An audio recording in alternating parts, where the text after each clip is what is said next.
let's get straight into it. The dilemma with Necromantic is you've only got a maximum of 4 players who can carry the ball. Really, I mean, obviously a zombie could theoretically carry the ball, but as good a flesh golem, but they're movement 4 and not very good at it. So you've got your 2 ghoul runners who are movement 7, agility 3 plus, great ball carriers. The only thing that's tough about them is that they don't have regen. Everything else on the team has regen, they don't. Then you've got the werewolves, who again, potentially great ball carriers. They've got movement 8, they've got agility 3 plus. The reason you don't necessarily want to carry with them is, well, first of all, the ghouls start with dodge and the wolves don't. And secondly, the wolves you want to be doing the hitting with because they have frenzy. So you've got a job for them that isn't carrying the ball. And especially at the beginning when they don't have block, you don't want to be taking blocks while carrying the ball. Flesh golems, I really like them. The strength 4 and stand firm as a starting set of skills. They're great obstacles, but they're going to take a while to get all the skills you want. Really, you want block and guard on them.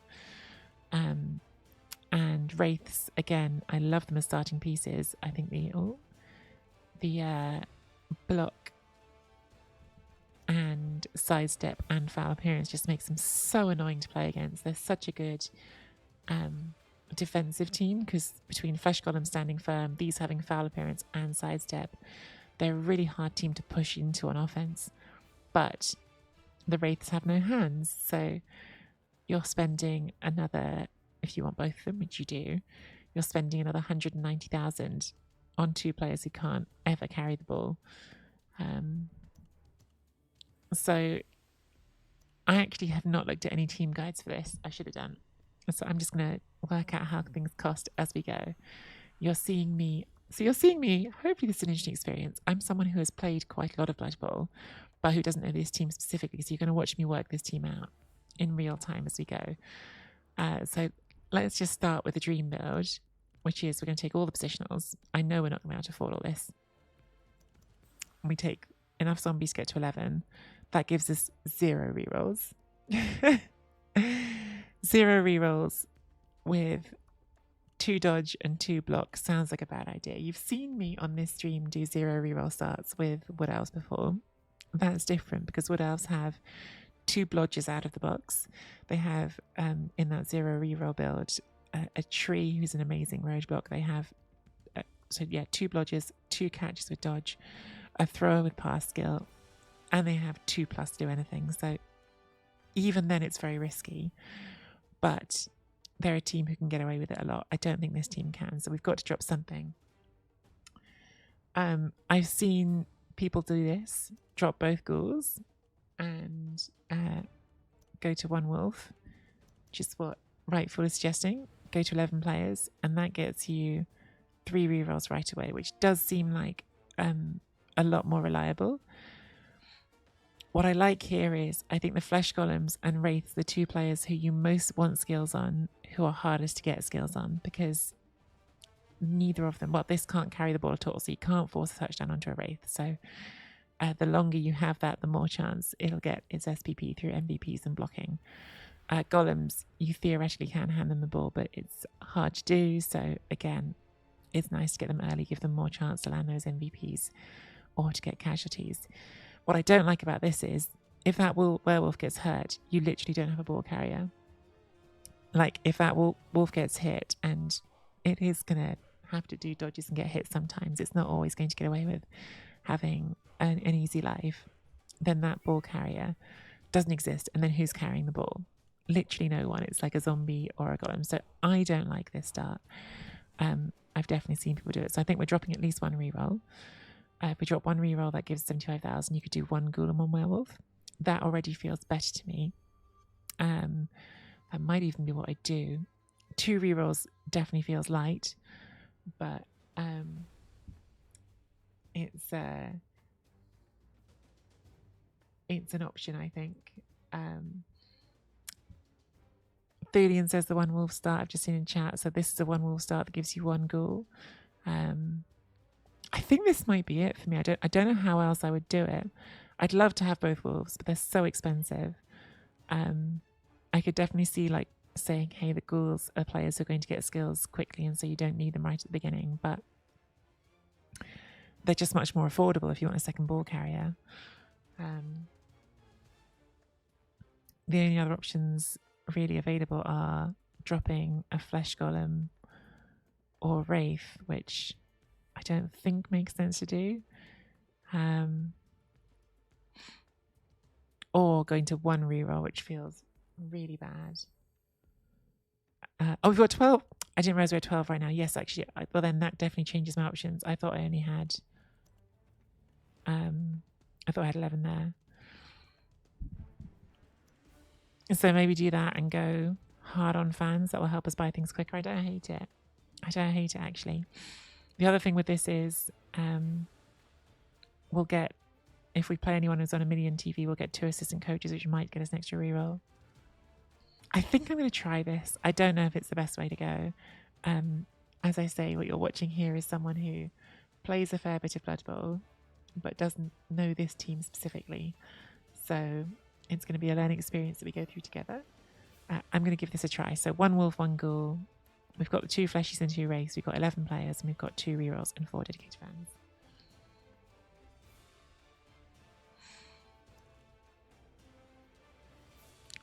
Just seeing what Thelian says. So that would be that. Second ghoul, fewer zombies. I'm going to stick with my gun on my guns on this one. I definitely can see where you're coming from because more speed and more reliability with dodge right away. But I think the dedicated fans will help us get somewhere better in the medium term. I might be wrong, but I think I'm going to give this a try, and see where we wind up.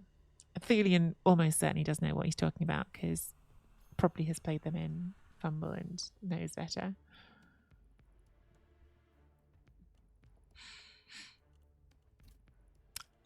What I tell you why that hasn't worked.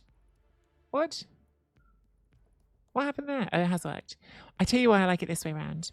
Because while I would like the second ghoul eventually, I think the second wolf is a higher priority. And if you go Thelian's way, you've got the second ghoul, but it's going to take longer to get to the second werewolf. Whereas by taking the dedicated fans, we're now saving as a priority to getting that second wolf.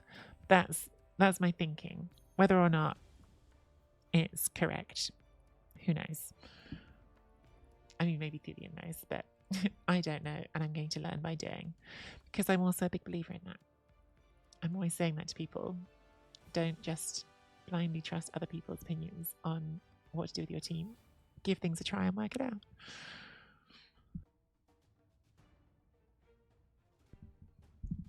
Right, so let's get some positionals in. We've got BB Shock on the list.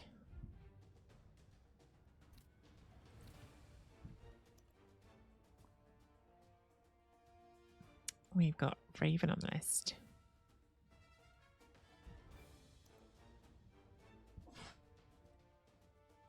We've got Splee on the list.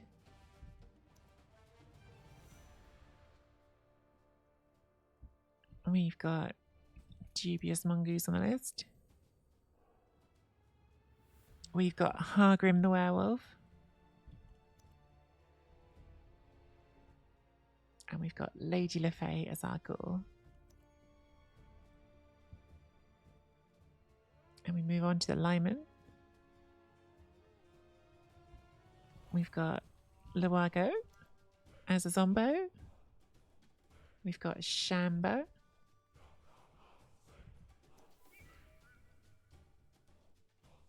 We've got Raven. And we've got Chris Frozen. Oh, still got more apparently. I thought that was the end of it.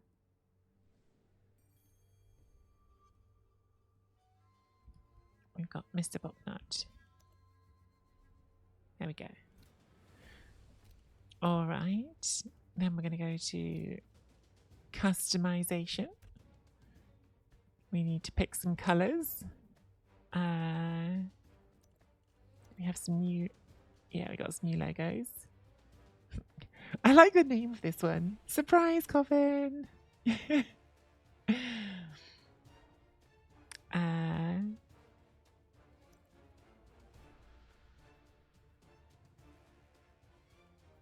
with the doggo on it. Let's go with the paw print.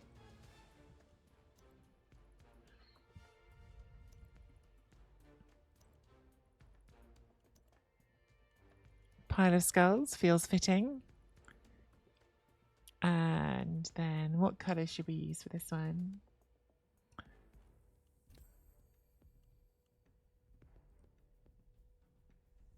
So like white for the skull colour, and then we've got something else. We just got like a classic white and black. Is that? I don't hate that. Just like a classic white and black. Go purple.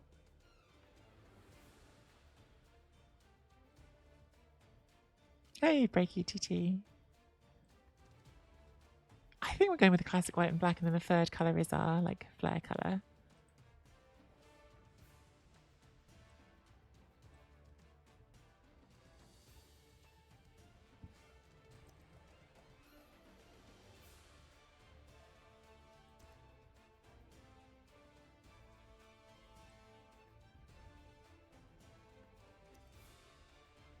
Don't hate the orange.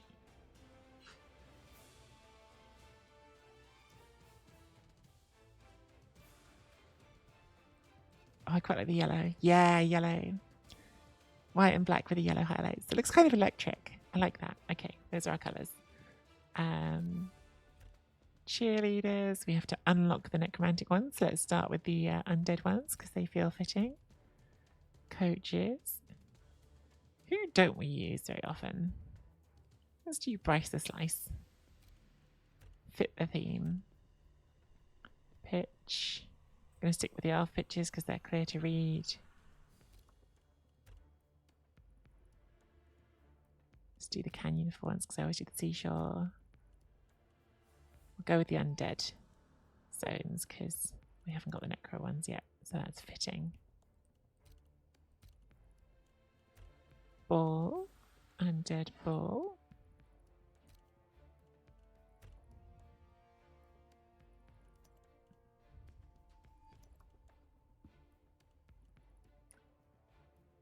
Hang on, dog's caught his claw.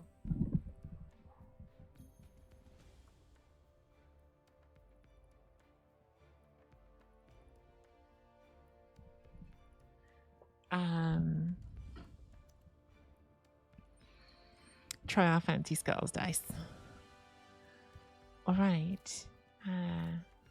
That's everything, I think.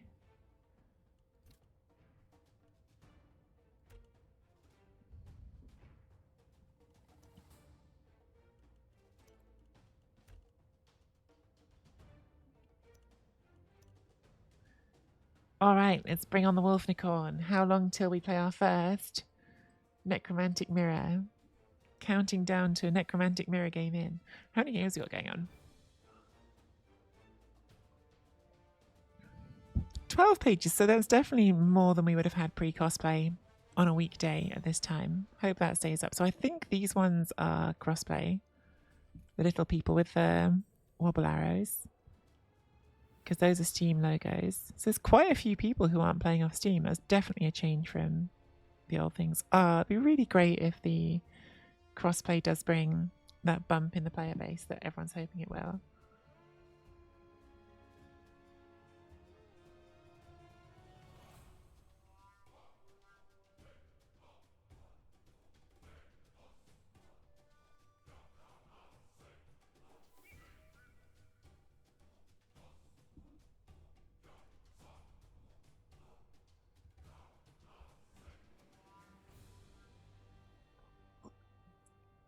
Having said that, we haven't got a quick game. I thought it was going to be like click the button, get a game right away, because look at all those games being played.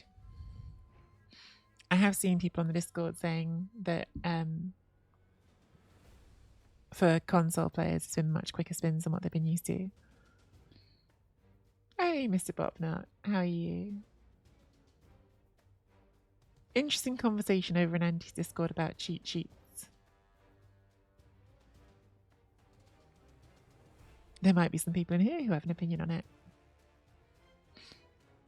Mr. Bopnot is coming to, I think, Andy's tabletop tournament in God, it's only like a month and a half's time. Oh my God, I really need to make sure I've got someone to watch the dog. And was asking about tabletop etiquette and whether it would be acceptable to bring cheat sheets with things like armor break percentages and dice roll percentages on them. And then also asking, would it be acceptable to bring cheat sheets with like one turn setup ideas on them? Well, Thulian, you run tournaments, so weigh in. Like, I definitely interested to hear your perspective. Like the percentages cheat sheet. I mean, lots of us, including me, own the Blood Bowl coach assistant app, which does do percentages for you if you'd like to. I've never used it during a game to calculate percentages. I use it during games just because it's got the kickoff table, but I've never like started putting in the calculator because I think that's too time consuming as well as anything. The playbook, I've never seen anyone do in a tournament. I had someone do it in a local tabletop league here, and what I said in Andy's Discord is someone had a playbook of plays, not just one-turn plays, but like just general like setups and all stuff. And because they were constantly cross-referencing what they were doing, we didn't finish our game in a full evening at the tabletop cafe. And that would be my biggest concern, is I don't want it to be like a game that lasts for hours. I mean, well, obviously in tournaments you can't, you've got a time limit. So yeah, that was my feeling on it. But I'm totally interested to hear what people think on it, because it's not a thing that's come up in my experience.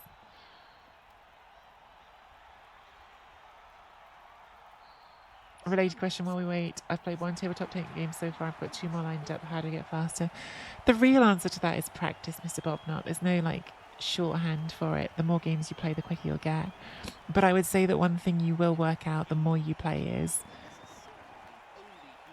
the early turns in a game should be quicker. The quicker, like the first few turns of a game, your decisions shouldn't be that complicated. And so things that you know you're going to do, like taking blocks on the line, just do them. Don't dally on those. Take those turns, because that way everyone has more time later in the game when you get to the decisions that are the big ones. So that's exactly where I started as well, Mr. Bobnut.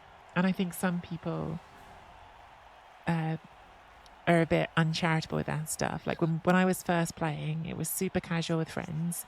And it was like an evening thing that we'd play for an evening, and we'd have like 4.5 hours to play a game. But yes, tabletop games in tournaments are 2 hours ish. They're normally like 2.25. So you do need to be much more decisive and just do things. Okay, well, we've got 95,000 inducements, which suggests that we're playing someone who has already played some games. Okay, we're playing someone who is from Gold. They have got 1 win under their belt already. They've got humans. Do you know, let's do an intro. Actually, no, I'll probably use the whole intro, the whole video from the start for the team building if I put this on YouTube. So we'll just keep going. So yeah, we're playing against a human team in our first necromantic game. We've got 4 blitzers with no added skills. We've got 1 catcher. We've got a thrower. We've got an ogre. We've got a halfling. Love to see it. And we've got an apothecary. Their team value is coming in at 1.05. We have a brand new fresh baby necromantic team. We went with 2 flesh golems, 2 wraiths, a werewolf, and ghouls. So we are missing 1 each of those. Just the 2 rerolls, which feels pretty scary. Annoyingly, we are 5,000 short of being able to just buy an extra reroll for this game, which I would like to do. But since we can't, let's take a keg and 2 coaches. Maybe we will get an extra reroll off kickoff event. Fingers crossed. Thank you for the follow just now, Bo Danley.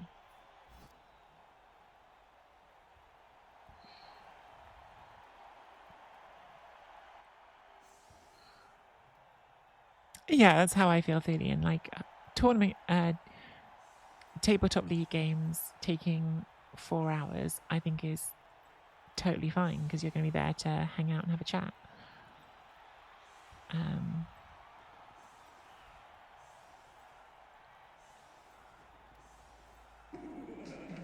Like, I think it's about like what's your intention with the game, right?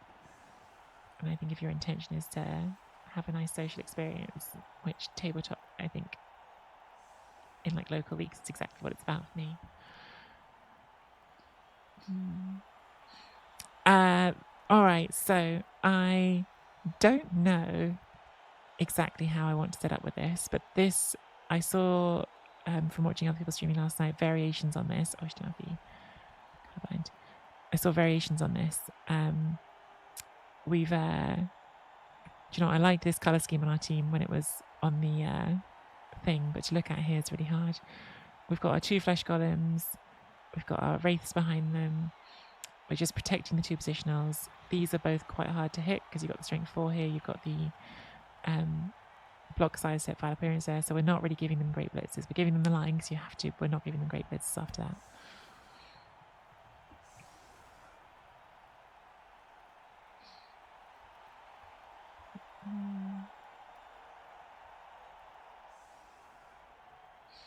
So Mr. Bobnot, here's what I would recommend if you've got more games you're playing between now and the tournament. I would say to start off with, a quite simple thing you can do with your friends, if you're just doing it with your friends, is set a 4-minute timer per turn, because that will get you at about the speed you need to be for a touchback there. No, we got the right kickoff event. We got the one we wanted to get a free reroll, but even with +2 coaches, we didn't win it because they rolled a 6. Damn it. Yeah, so 4-minute turn is like a good way to just get in the habit. I like chess clocks for tournaments per sure, definitely, but I feel like the 4-minute turn is maybe a more easy way just to start off with. And then chess clocks once you're a bit more comfortable with things.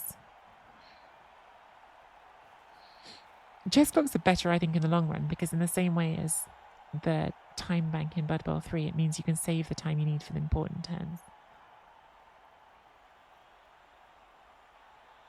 Next time I play Andy, I'm making use chess clock. I wish I was confident enough just to ask every opponent to use a chess clock. I would feel happier if we just used chess clocks all the time. Thank you for the follow, Morgan Jambo. Collie! 2-minute turns if you don't want to stay friends. And thank you for the follow, Fire Java. So what do you do with Necro if the wolves and ghouls get removed? I think you cry, Fire Java. I think you sit on the floor, you wrap your arms around your legs, and you rock gently back and forwards, having a little sob.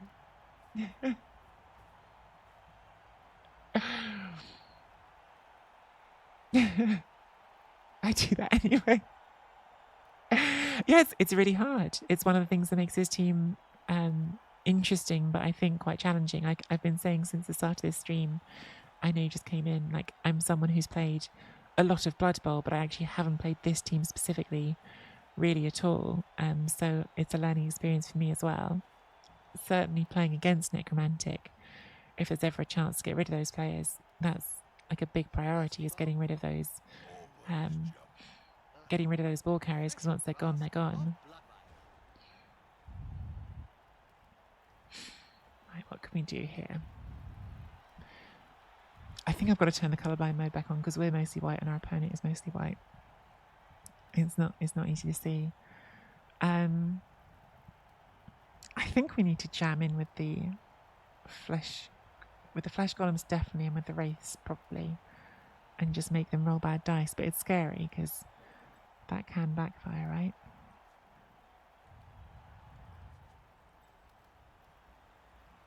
Two, three, too slow. So I think we're gonna plow straight in here with you. I'm gonna roll an immediate 1 in 9. Might have to eat that. I don't want to because it's the first thing I've done in the whole season, but it's not really that mission critical yet. I'd like to have got the hit there, then we could take another hit on this one, then we could have really gnarled this up, but I think with only 2 rerolls, you just got to eat it.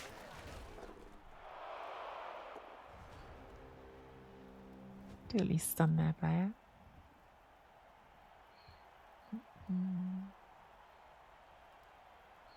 I would like to normalise chess clocks. Yeah, for sure. I would like to as well. That'd be great. Is that Andy? One that's fit but chooses to play slowly? Yeah, it's a bit like how he could order a normal pizza, Shamba. He could just get like a margarita and he'd be fine. But he chooses to put tuna and chicken on it. It's just Andy things.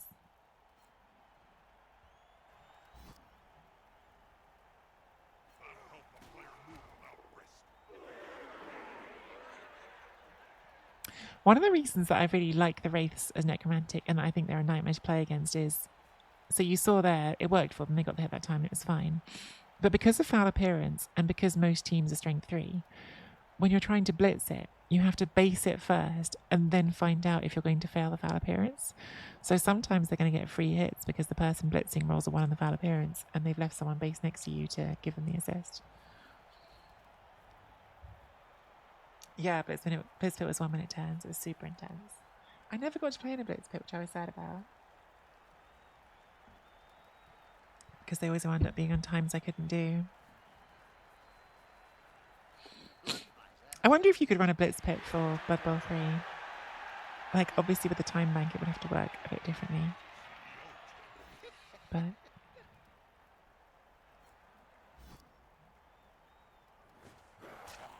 Ogre doing ogre things. Doesn't get KO at least.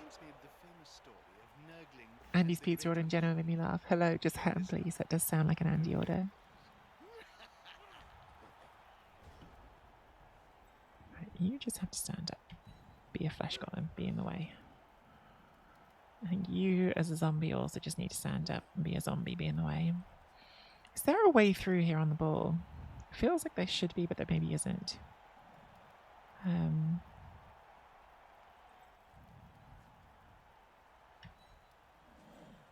That's 2 dice.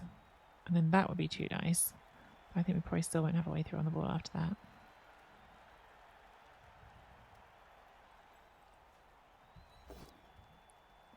Take that anyway.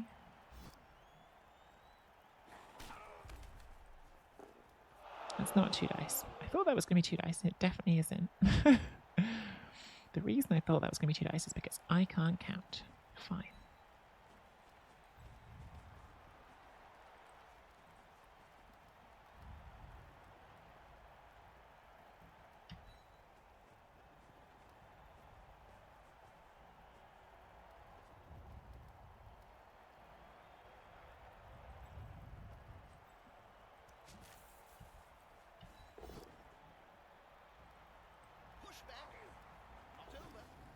Okay, nice pow. Nice claws. Claws for the win, look. So that's one of the great things about wolves, obviously. They get starting with the claw skill. Normally you'd have to roll a 9+ to break armor on the blitzer, but because we got claws, we only had to roll an 8, and that meant we got a stun there where we wouldn't have. So nice skill to have.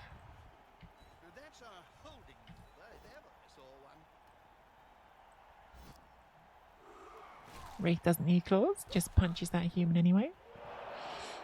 Okay, so then we've got, if we wanted a 1 dice there, I think we don't. I think we just leave that. And then we could dodge this, but actually I think again it's kind of doing a job. It's keeping the ogre busy, so I think we call that there. Bo Danley, thank you so much for the Prime sub. Welcome to the Weirdos.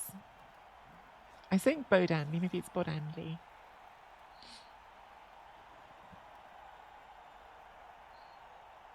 Yeah, so on Blood Bowl 2 the actions stopped the clock, didn't they? So it's a bit different to the Blood Bowl 3 clock.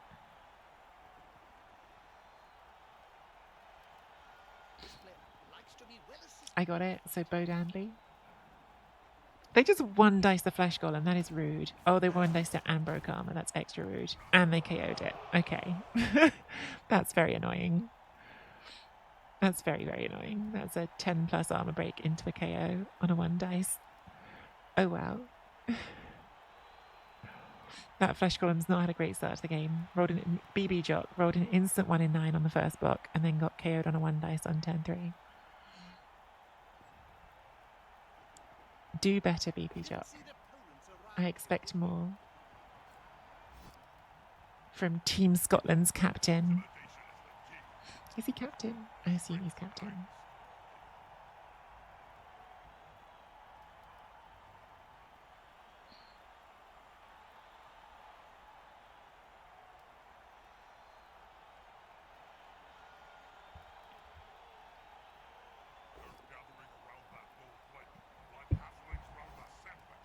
Okay, just a push on the Zombo.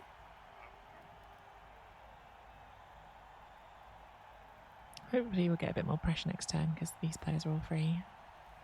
Although losing the flesh golem definitely is a pain. It's quite an important thing to have your roadblocks on Necro, I think.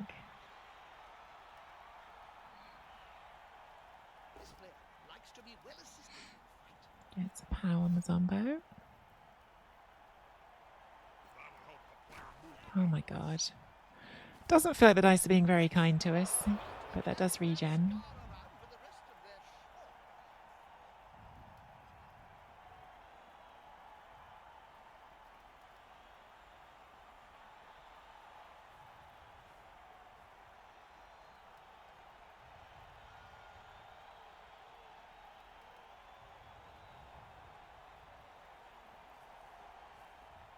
Can we reach that round the back?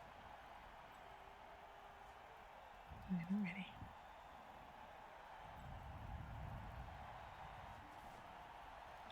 They've got the advantage, but there is no sure.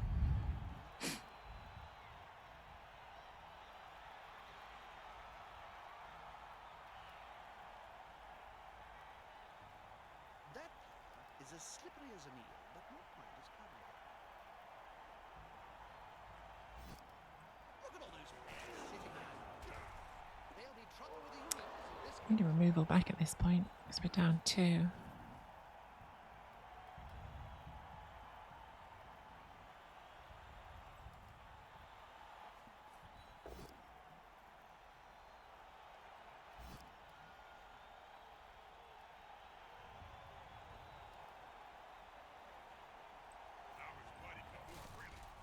another player on the board, which will be spitting teeth like this.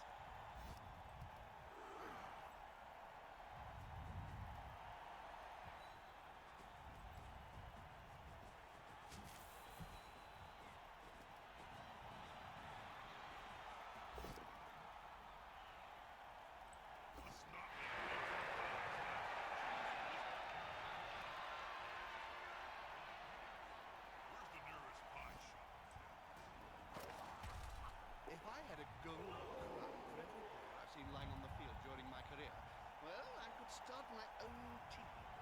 You only need 1,000,000 gold, right? I think that was maybe done. That's maybe not my finest hour.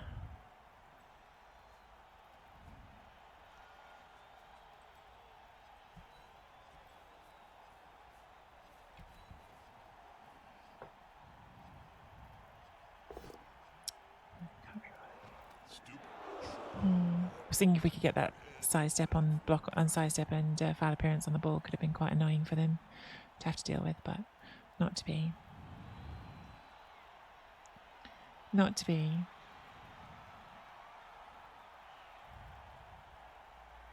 Really, I think the removals going against this is going to end up costing us this drive.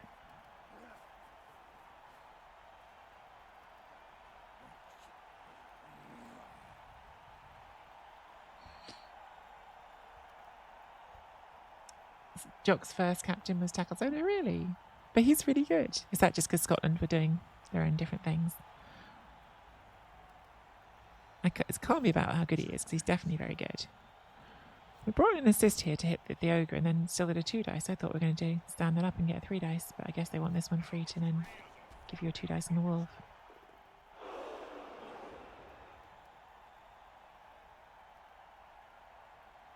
I think this was bad. Because I used a GFI, which ended up spending a reroll on, and I still left it base. I think I didn't do that right. Okay, we're blitzing the Zombo here.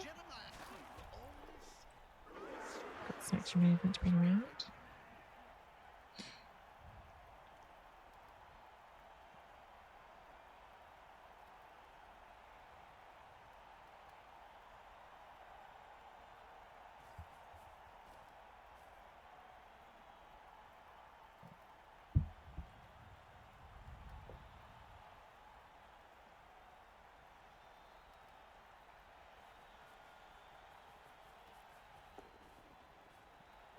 Are we throwing a pass this turn? I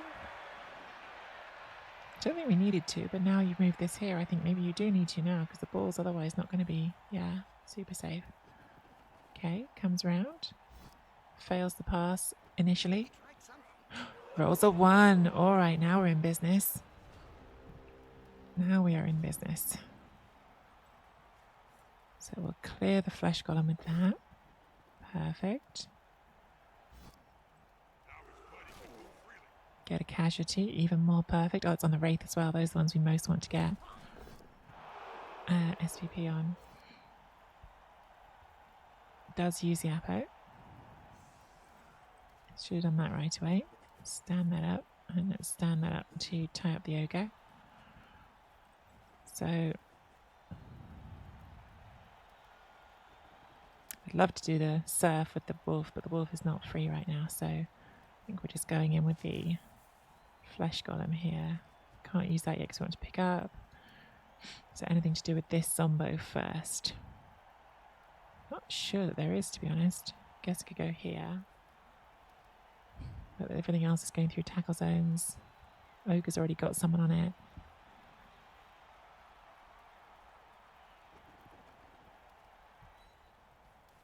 You've just got to get up.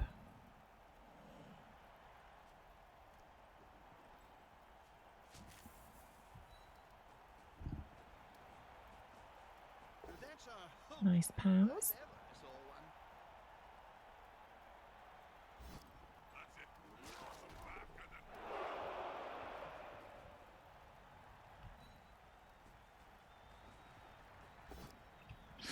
Last reroll. I think I've got to do it, don't I? It's not really a choice here. Okay, do get it. And do we go rowdy then here and go here and get 2 dice into 2 dice for wolf? I think we do. Lovely. Claws again. See, that wouldn't have been an arm break without claws. If I'd known it was going to be an arm break, I could have pushed into that square and then I could have taken this block. As it is, I don't think I can take this block because we might push it next to the ball carrier. So even though that's 2 dice, it's just not worth it for the sake of putting that on the ball carrier. Well, I don't think this is very safe, but we've got the ball, which is better than not having the ball. So we'll see what happens. Yeah, Wraith SVP is the one, isn't it? Like, Wraith SVP is like absolutely the hardest one to get because they can't be handed touchdowns. Okay, makes that dodge, so they're going to get 2 dice with this block one here.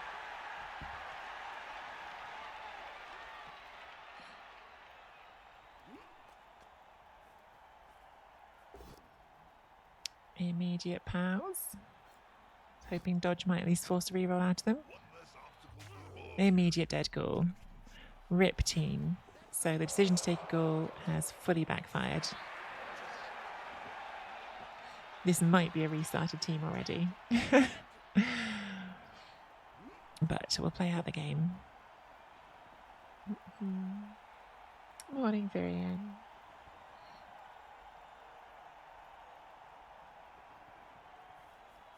Literally the first time the ghoul got hit. First time he gets hit, full pow. And dead. Don't like the decision to block there because they've given us a hit on the ball with the block skill. Potentially. Well, whether or not we'll get to use it, I'm not sure.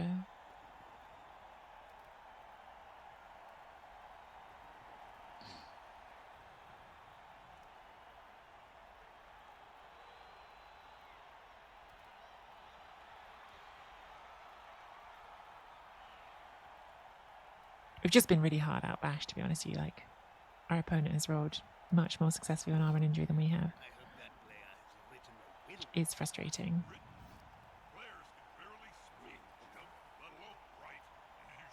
Always in Blood Bowl when that happens.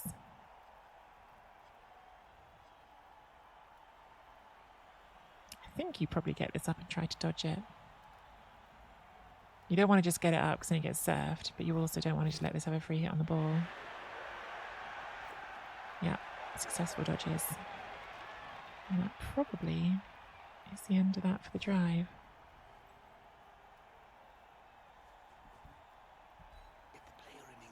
We will try. Oh God, all right. More instant failures.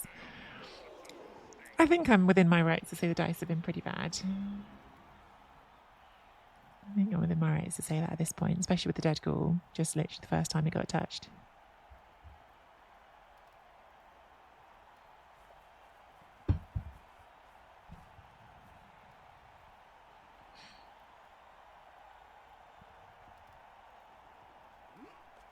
This player likes to be well assisted in a fight.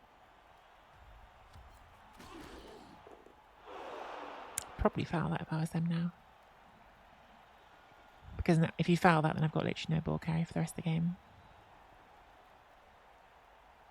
And ghouls always fail regen, they do.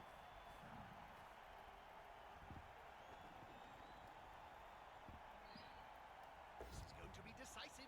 Yeah, we lost a flesh golem on a 1 dice block on like turn 3 with armor 10 plus. Casual 1 dice block took it off the pitch. The ghoul died the first time it was touched, and they've had another casualty, random Kaz that did at least regen.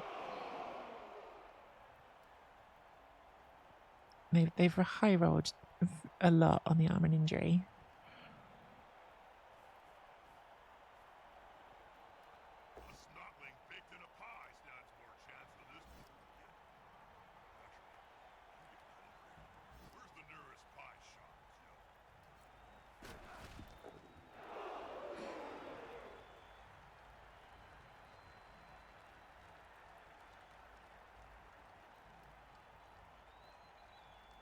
We've had quite a lot of stuns, but that hasn't translated to, removals. We've got the 1 Kaz. We needed more to even that up a bit.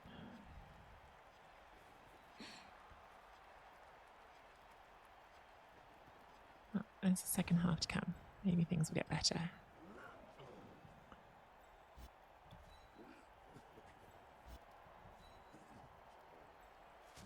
See if we can claw something. Can claw something.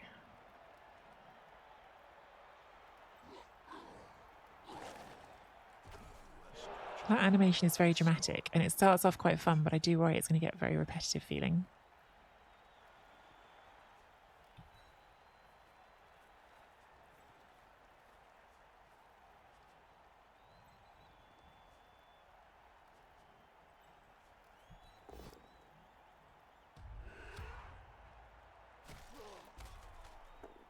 See, it's just all stuns. Like, we've broken armor loads, but we've just done nothing with it, whereas they've got full removals everywhere.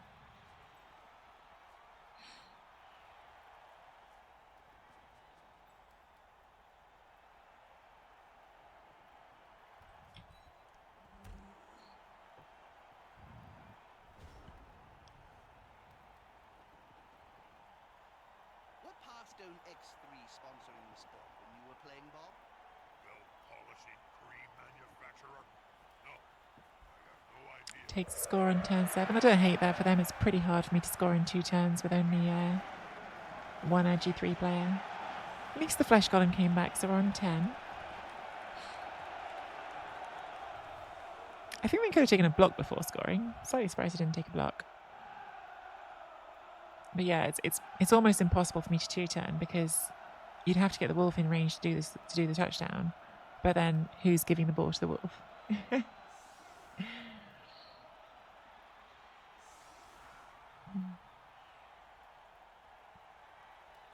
Right, there's just no way of making that transition because I've only got 1 edge 3 player, which is exactly why I took the ghoul. And then we got extremely unlucky that the first time it was looked at, it just died. They're fragile, that's definitely part of the thing with ghouls, and they are the piece of that regen. We talked about that before. But still, rolling a POW, so they had block is about 75%. You're then less than 50% to break armor, and a 10 plus cause an injury. So even though it's scary, it's not actually that likely to happen the first time they get touched.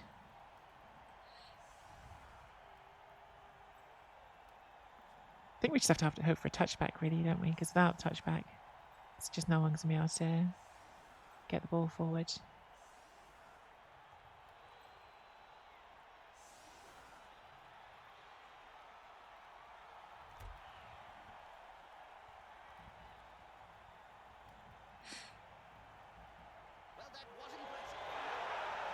High kick.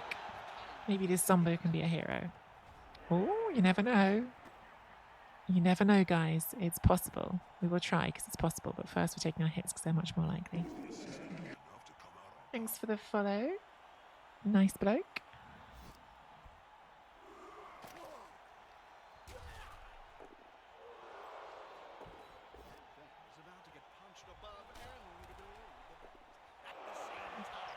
It's pretty nice. I should probably say something meaningful to all our Cabal Vision viewers. Think of as splat. Get up. We're going to try some rushes here. It's going to be terrible. Going to be terrible. Go on. Let's see if we can make it possible. Burst of speed. That's risky. That's a No. key. Normally I would say get the scoring threat in first, but if we move the scoring threat in, there was no way the ball was going to get to them because zombies literally can't pass. They don't have a passing stat. So we had to do the handoff first, otherwise there was just never going to be a scoring threat. So yeah, most teams' advice is put the scoring threat in before rolling dice, but when you've only got one player who can score and the only way of getting the ball to them is on the handoff, you have to change the plan. It is quite a username. Nice bloke. It is quite a username. I just kept it to nice bloke, but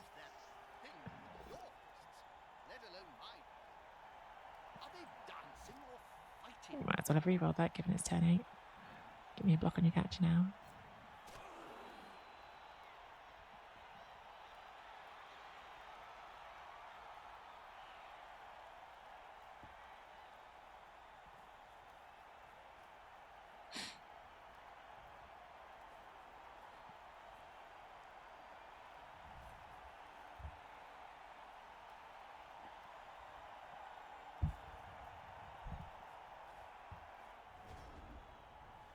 So, definitely going to take that block on the catcher.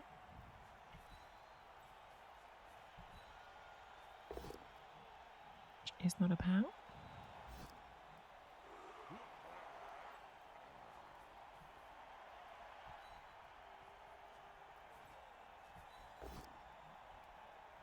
Could have been a surf there if we had not rolled the POW, but we'll take a POW.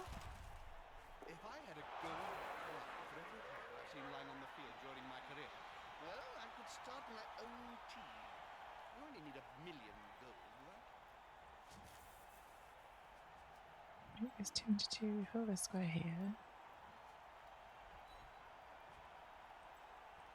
We fill that square there.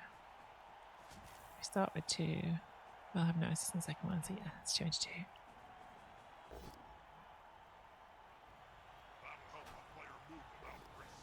Get the POW. Where'd the foul? Where'd the foul be? Only like 2 assists. 58% to break armor. I can't get any more assists in there. Probably regret it, but that's what zombies are for. No, we got one. That's good. That's a blitzer too, so that's something. Didn't get caught either. Amazing. Zombies can't pass. What happens if we say try to pass anyway? They have literally not got a passing stat, so what happens if we just tell them to do it anyway? Picks it out and just fumbles it. Nice bloke. I wasn't sure whether to do Necro or not because my worry is that everyone's playing Necro right now, so it's going to be lots of Necro mirrors. But I thought I at least want to give them a try because they're a team I've been interested in for a long time, but I've never actually played them, so I wanted to give them a go and see how I feel about them. And then maybe we'll have a second team running as well, so we've got 2 options. So the plan was to carry on the ghoul. The ghoul is dead, so we have to carry on the wolf because there's literally no one else who can do it. Which is a real shame because I'd like to be blitzing with the wolf. But it's not really a choice on that, unfortunately.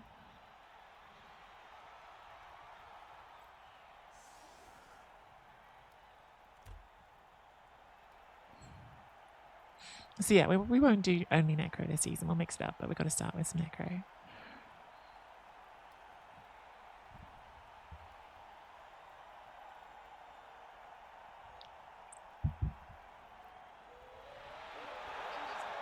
Oh, I knew I was going to get solid defense on because I did this aggressive line. They haven't got high strength, so I don't know how much they can punish it, but they can at least jam the ogre in somewhere annoying.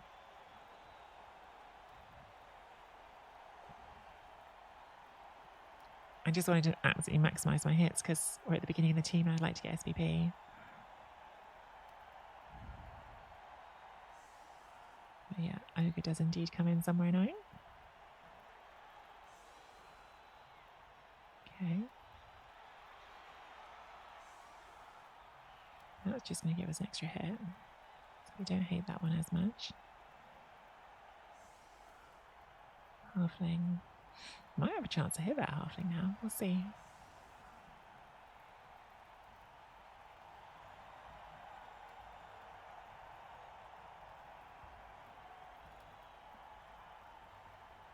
We will see.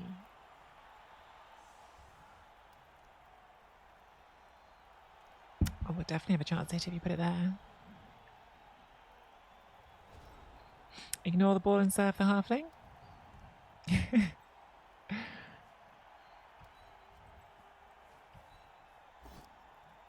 So that one's our free hit, which we love to have.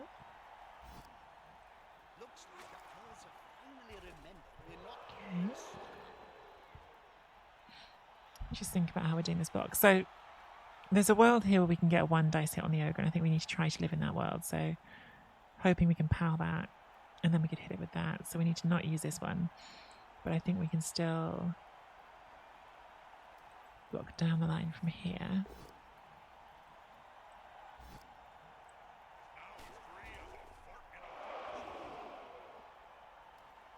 He's about to get punched above and below, but at the same time. So many stuns, but really not enough removals that we're getting on our blocks.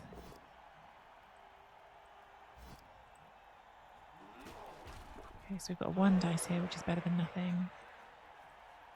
Can hit the halfling for 2 dice, but it is a rush, so let's not do that yet.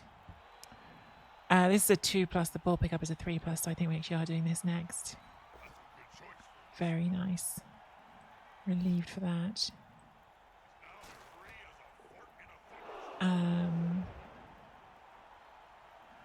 We could just 2 dice this one, or we could 2 dice the halfling. Maybe it's better to 2 dice this one without doing the rush.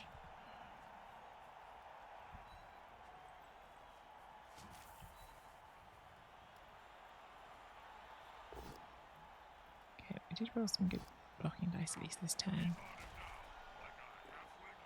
Is that in an awkward square?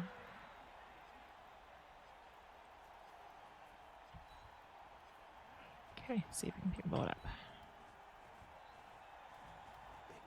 Can pick the ball. Okay. Would really have liked a removal off that line, but the blocking dice are pretty nice at least, so could be worse for sure.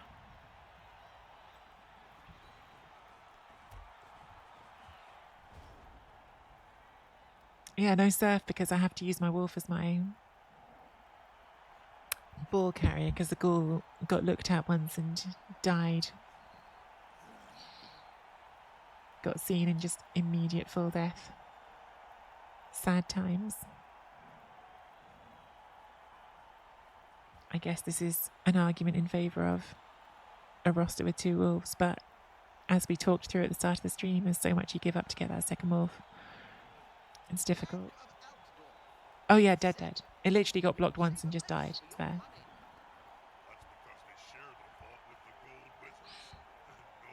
Which actually was even less likely than I was saying it was, because I was saying it's 75% to knock down, but it's not, is it? Because it's got dodge, so they had to roll a 55% to knock it down, a less than 50% to break armor, and a 10+, and so it was very unlucky.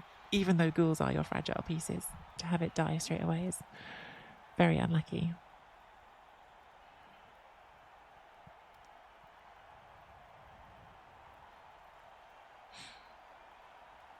But, so, yeah, first game, yeah.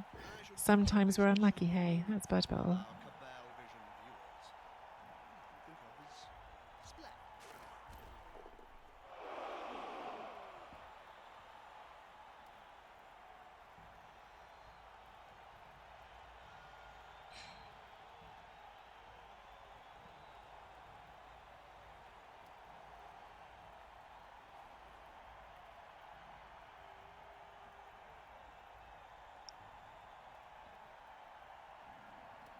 There's a definite chance the Surfer Blitz are here.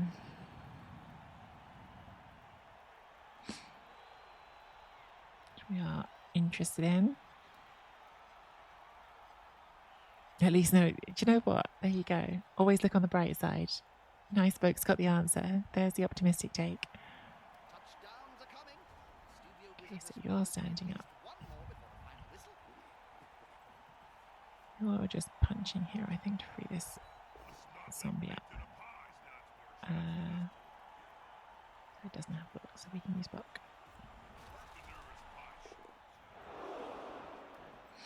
So we want to block this one, and then we can surf with that one.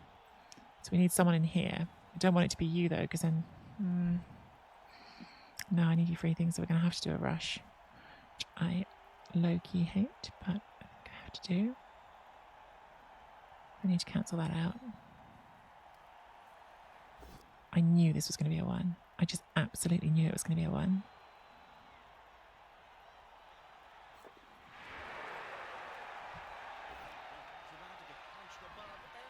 These dice are just being dicks now. Oh, sod off. After all that, we're not even allowed to do our sodding surf. Absolute just dickhead dice there. That's really annoying. That's seriously aggravating. We've spent all of our rerolls for what was a super easy surf and it didn't work. That was literally a 2+ and then a push and then that's gone. Like we've got that blitzer out of the game.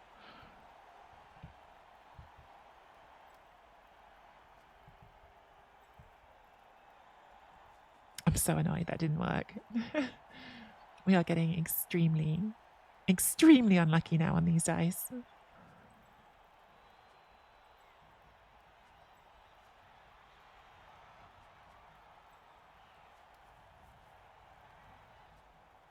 It's 2S already, isn't it? So I think that stays where it is.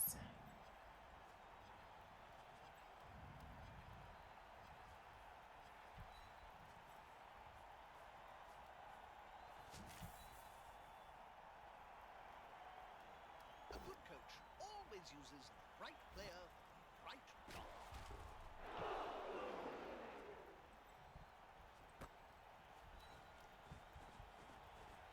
That was so aggravating that we didn't get that surf there even. Of course, then we double sculled. This is tilting me now. We're tipping towards a full comedy mega.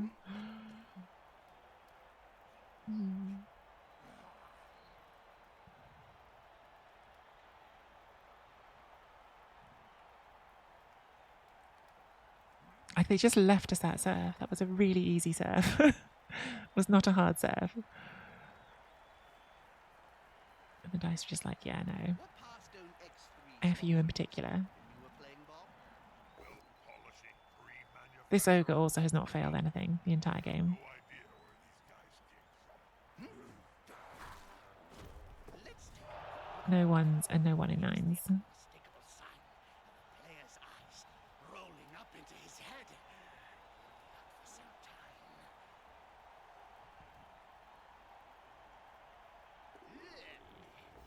Personally, I couldn't block that thing. Are they dancing or fighting?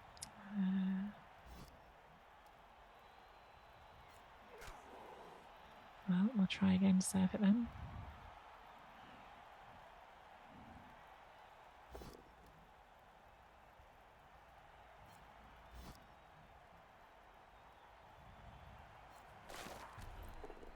Grumpety grumpety grump.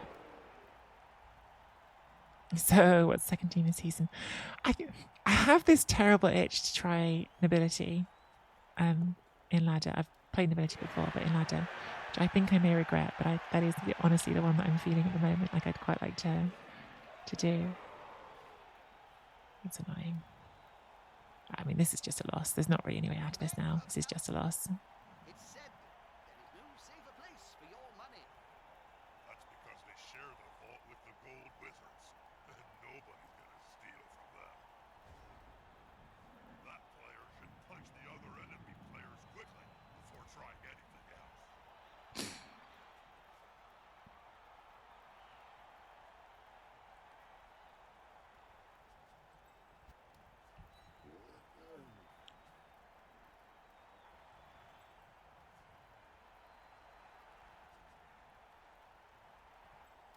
There's no way I'm making anything good here.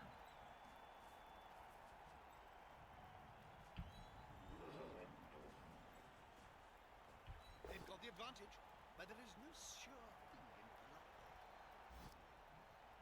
Now as free as a fart in a thunderstorm. That's very much in the too little too late camp, but hey, better than nothing. Today's player is tomorrow's necromancer horror.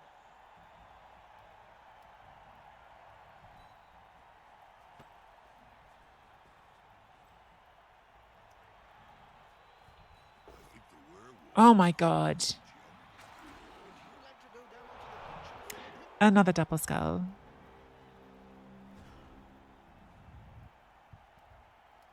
At some point, to make a comeback, we'd have needed to roll some dice that weren't terrible, and that's not what's happening. Stunner yourself. This ogre has just been on a mission, just not failing anything for 16 turns. Can't fail boneheads, can't fail foul appearances, can't fail 1 in 9 blocks. Honestly, like, we failed more things on individual players than that ogre has in the whole game.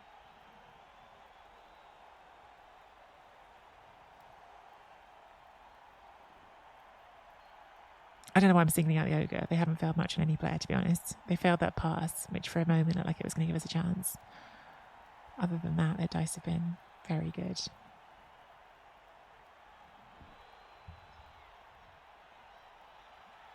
It just feels worse on the ogre because, like, the ogre you wouldn't have the reroll for if it ever did fail something.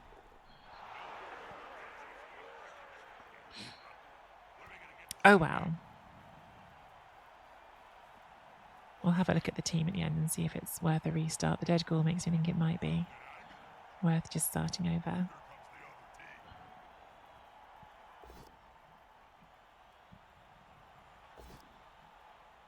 Oh, that's something. Not much, because I can still just dodge and pick it up. Yeah, okay. So he's not pretty. Again, you're no stunner yourself. Again, that feels like a bit too little too late, but I'll take it. So now out of rerolls.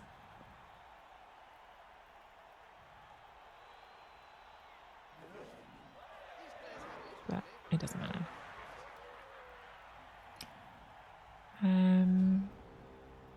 These are both stunned, so they can't do anything. Gotta just take that block, don't we? Alright. Don't think we scatter the ball because we want the flesh golem staying next to the ball. Good call. Civilization is the key. Strength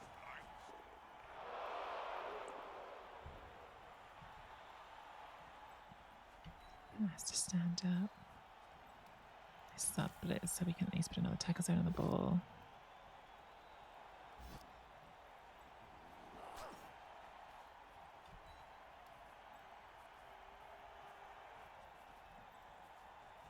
There's only one word to say about this one. not words.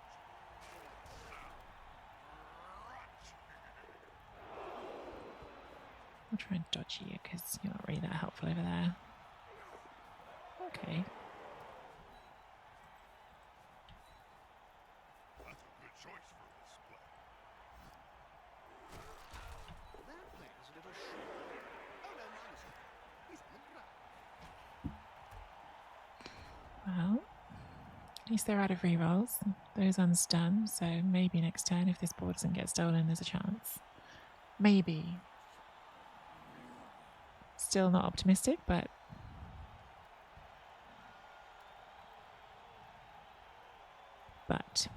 we did recruit as well. We recruited Obin for Viper from the opponents because we killed that lineman. So we're back to 11 players. Even though oh my god, it rolled a bonehead. It finally happened. Turn 12. Good. All right, that helps. That does help actually. Very welcome.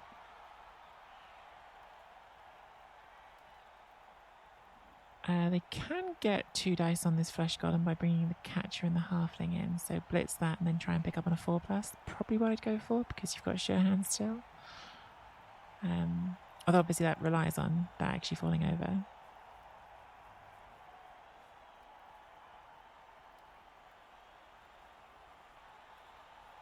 No. I mean, they could also, they're winning, right? So they could just go for base it up and make it hard for me to recover. Okay, fails the... They were going to blitz that one. Okay, fails a dodge. All right. All right. Let's see if we can salvage this now. So we've got 2 dice here and 2 dice here, but neither of them have block or a reroll. Could blitz there with block. Probably that's the more sensible thing to do first, so at least we've got one halfway safe action. They don't have block, we do. Oh, that is a dead thrower. That's definitely good news for us. Because that's like the one player on the team you don't want the passing bust on. Thank you for the Prime sub, nice folk. Welcome to the Weirdos. It's nice of you. If I had 1 assist in there, that becomes a 3 dice. Which I like the sound of. Good. And push you that way.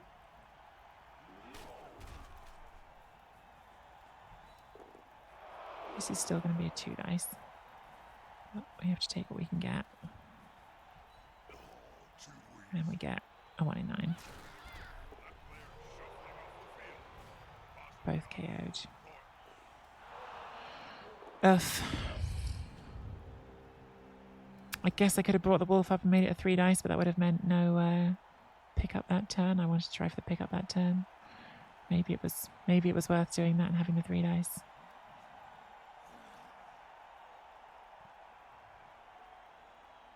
We're trying, guys. We're trying. I think this is going to be a loss, but it's going to be a Pyrrhic victory for our opponent now with the dead thrower. I'm not going to feel so great about it anymore now that's gone.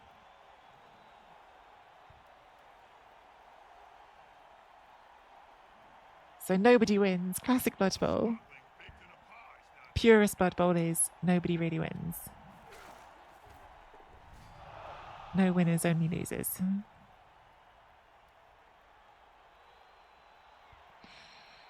Yeah, it wasn't like super greedy, but it wasn't the safest action we could take. Is it 7 versus 8?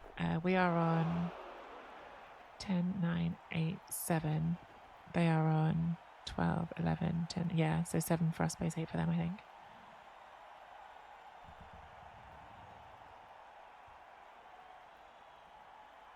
Ah, it's just a shame. Felt like we finally had a chance again. Just stand firm there, don't we? We don't want the ogre getting on more bases.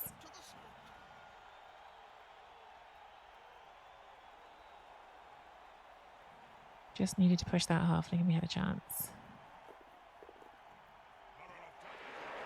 Not to be.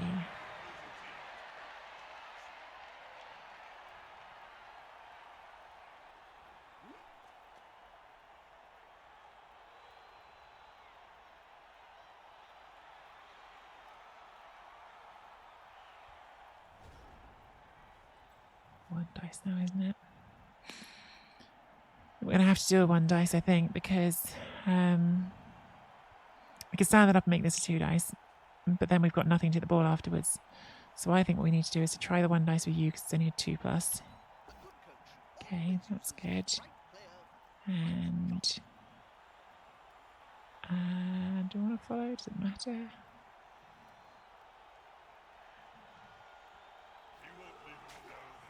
So we did that.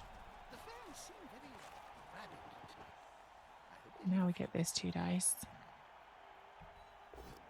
Oh my god, let me have my sodding hit on the ball. Oh, the jerk game. Oh. Stupid Blood Bowl.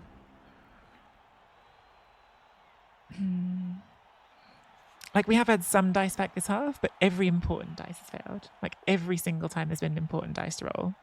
Whether it was the free surf they gave us on, like, turn 9, or that hit the previous turn to clear the ball, or that last turn would have given us 2 dice into 2 dice on the ball with Frenzy. Like, every time there's been an important dice, we failed it. Oh, stupid Blood Bowl.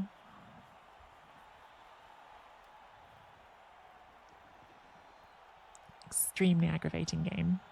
I feel like this could have been a win. And instead it's going to be a loss. And not even a 1-0 loss, but a 2-0 loss. It's fine. It's fine.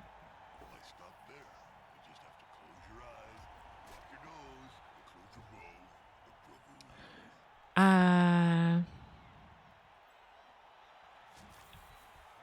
Not much left to do, really. Punch some things, see if we get SPP. A prone player is a dead player. A good coach always uses the right player for the right job. Oh, he's going to sleep. Maybe we'll see him on the pitch later. Like, we've made a bunch of basically useless dice here at the end of the game that don't do anything for us. But we haven't made the useful dice and we need them to.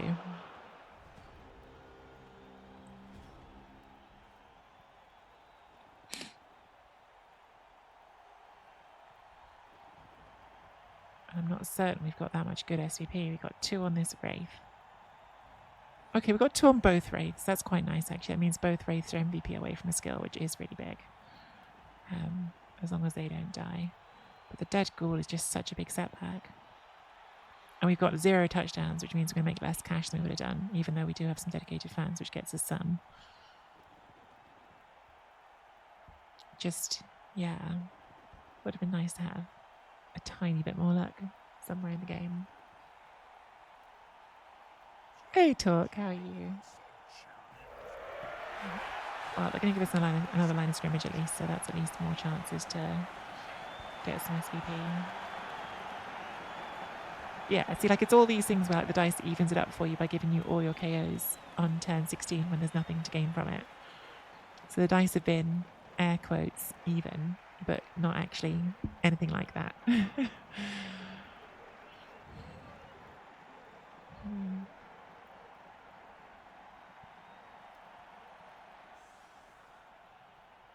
But if we could get some more SPP, at least that would be a bit of a more helpful start for the team.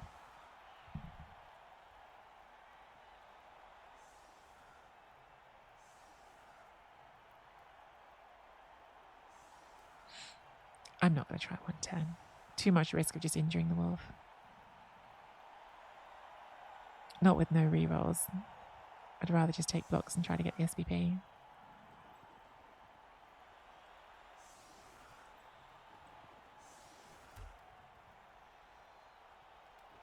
Am I going to keep this team? We're going to have a look afterwards. The dead ghoul is a massive setback, but wraith SPP is something. See where the MVP lands.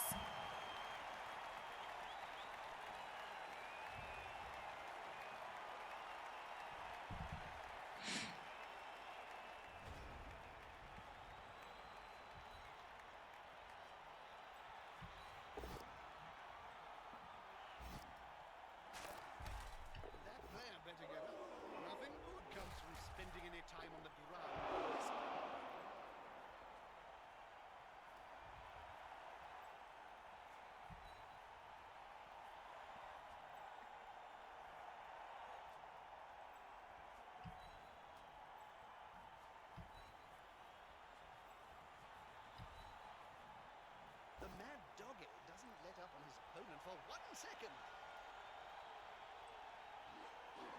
No, no claw removal. Oh well. We don't do turn 16 fouls, that's not who we are, so... Well, I could start my own team. We got diced, Lafayette is what we got. We got diced. But the humans were the ones doing the dicing, yes.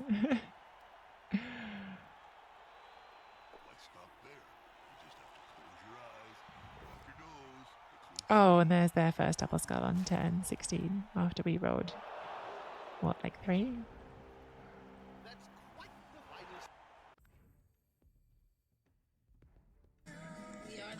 finest. Thanks for this prime subs, Gridlove. Do you know what? We're keeping the team because honestly, I'm not ditching a team that has a free guard wraith. Thank you for the prime subs, Gridlove. Yeah, I'll live without a ghoul for getting a free guard wraith. There's our dice reward at the end of all that. We get our first guard wraith on game 1. That's now a super annoying piece to deal with. I should have talked through that skill choice a bit more, but let's do it quickly. Obviously you can't carry the ball. I don't know. I assume you can't even get sure hands because you can't carry the ball. But so yeah, looking at the general list, fend, I guess, is quite annoying with sidestep, but not a priority. Pro is currently busted, but again, not that great. Sure hands is not there because you've got no hands. Dauntless maybe eventually be quite good. Frenzy, you've already got frenzy pieces. Shadowing, no, it's only movement 6, not that great. Tackle, I could see that eventually being a thing you want. Dirty player, you don't really want. Kick, again, it's fine, but it's not a priority. Strip ball and wrestle, maybe at some point, but it's not really the piece's job. The piece's job is to be in the way with the sidestep and the foul appearance. If we go to the strength skills, armbar just isn't a very good skill. Grab combined with the sidestep, I could see being an interesting skill further down the line because it's going to help you set up some interesting serves, but I think it's not a priority and probably fits better on the flesh columns. Mighty Blow you definitely could take, and the nice thing about taking Mighty Blow is it would speed up the rate at getting skills. Brawler, currently broken and not particularly good skill. Multiple block, you don't want a strength 3 piece. Break tackle, fine, I guess for a random. The cheaper dodging might not be terrible. Juggernaut, not really the goal of the piece. It's a good skill, but I think that would fit better on your wolves. Pile driver is a bad skill, and thick skull, again, for 10k maybe I wouldn't hate it, but it's not a priority. So I think really your choice on the wraith is first skill, you're going to want it to be either guard or mighty blow.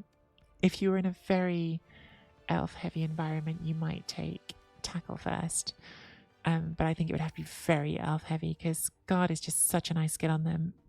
From playing against them at tournaments a lot, once you play a necromantic team that has guard on all the flesh golems and the wraiths, it's just very, very hard to play offense against that. It's just really hard to push into. So yeah, I think guard is for me a no-brainer. I'm sorry I clicked it so quickly without discussing it all first. We do get our free Zombo-y rates to replace our ghoul. We do not have enough cash to rebuy the ghoul, unfortunately, and we're probably just going to save now for the second werewolf. We do have 60,000 in the bank already because of dedicated fans, so at least that is nice. I think we'll just rush saving for that ghoul for the next werewolf. But the next game's going to suck because we've got one ball carrier on the team, so pretty painful. Pretty painful for us for the next game. So this team's very probably going to be 0-2 after 2 games. But doesn't really matter too much in the way this ladder is structured. If you lose games, it's no big. You just have to win games later. So we'll just carry right on and keep spinning.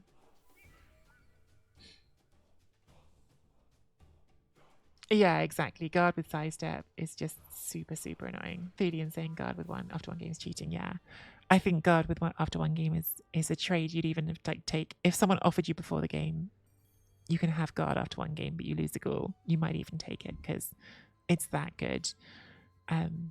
These pieces, as we've been talking about, because you can't force touchdowns onto them, if you get unlucky with where your casualties are landing and where your MVPs are landing, it could take ages to get levels on these. So getting to have one with guard immediately is super nice. Yeah, it's really good. We did have a dead ghoul, so trade-offs, but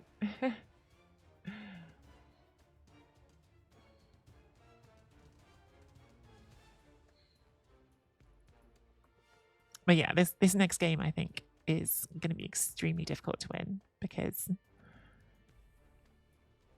we haven't got ball carriers. We've got 1 ball carrier who I'd like to be doing blitzes with.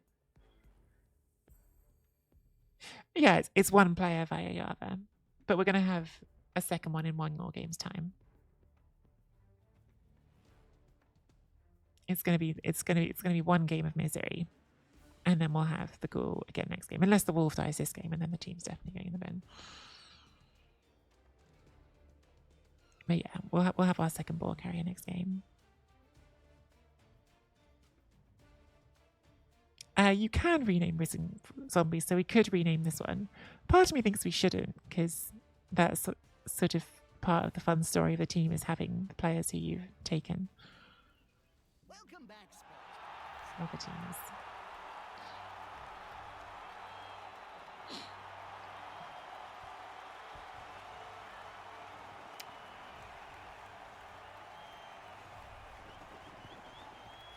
But we could have renamed it.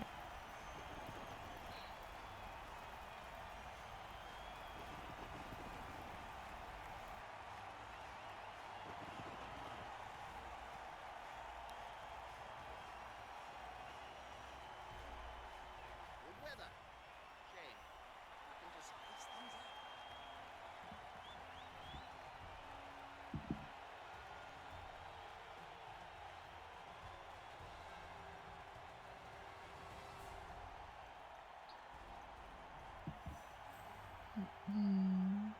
I kind of liked in Bubble too.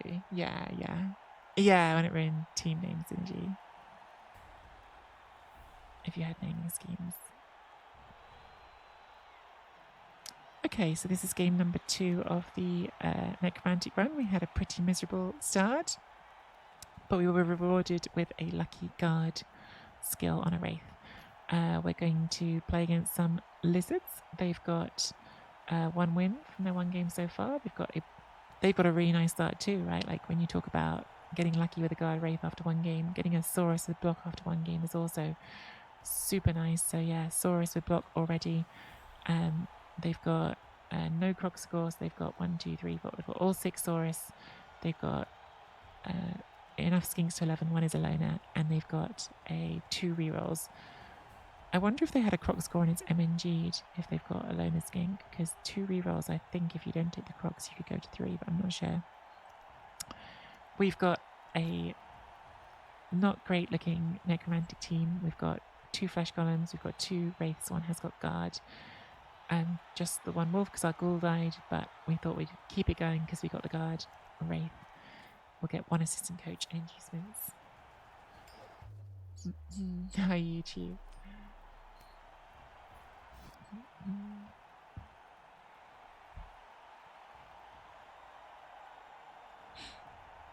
To be honest with you, I'm slightly surprised that we've been able to stream this long, because I thought what was going to happen is mid-morning we'd get a thing saying Cyanide are going to patch the skills that are broken. I feel like normally they're quite quick on getting the new season patch out, but maybe that's taking more time because of the crossplay. Or maybe they're just going a bit slower today. So we're on defense first. I don't know how this matchup will be because I have not played Necromantic before today, but I can imagine it being quite tricky with the strength advantage that the lizards have. I'm going to go for the same defensive setup that we went for last time.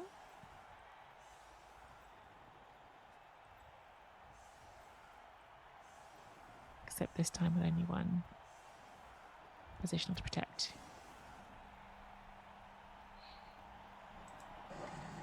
The trees.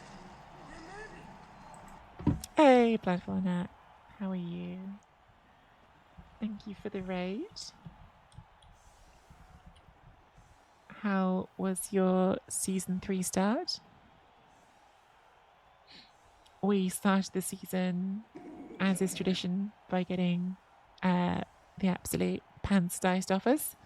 But we had a dead ghoul in game 1, but we did get a guard wraith, so we decided to keep it going even with a dead ghoul, because a guard wraith after 1 game feels like quite a good thing to have. So yeah, hopefully the dice in this one will be a little bit less unbalanced. Thank you for the follows, Trighole and Owner Filter. Welcome to the stream. Ooh, bribes for everyone. I don't know who that suits better. Probably us, because we've at least got regen on our pieces, whereas lizards don't. And if you manage to get a Saurus out with a foul, that's pretty big. But nobody has Dirty Player, so... Count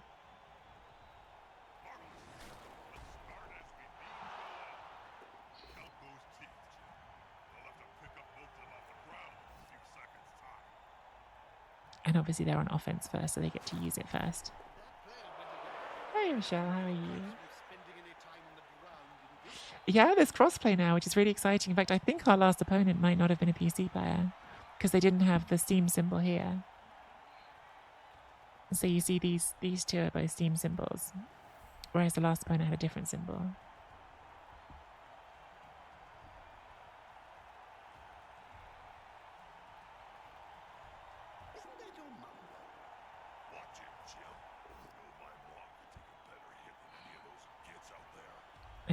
We've got blocks, so we will stay there. That's promising. We might be able to. Oh, speaking of free bribes, that is a Blocksaurus looking awfully lonely over there. That looks like a piece we'd like to stomp on. If we can knock it over. Very interested in isolating that and stomping it around.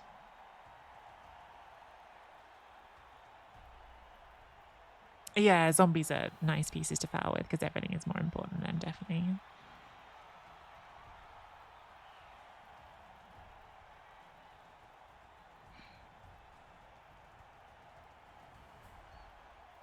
Oh, is that what those are?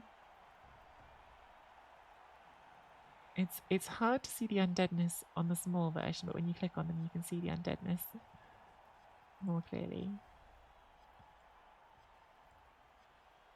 Those are good emotes. I don't want to criticize because I'm happy that they're here now. It just feels like such a missed opportunity that they had a team release around Halloween and it wasn't this team release. Like, this team is so Halloweeny. It's so, like, very Halloweeny with the pumpkins and the ghost bed sheets. It feels like it should have been the Halloween necromantic, shouldn't it? But hey ho. Happy to have them now.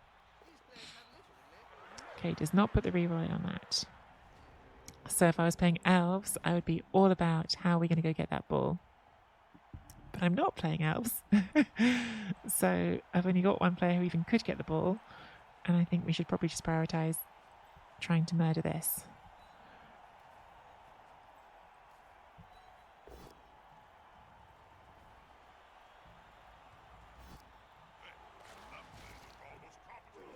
Okay, that's good.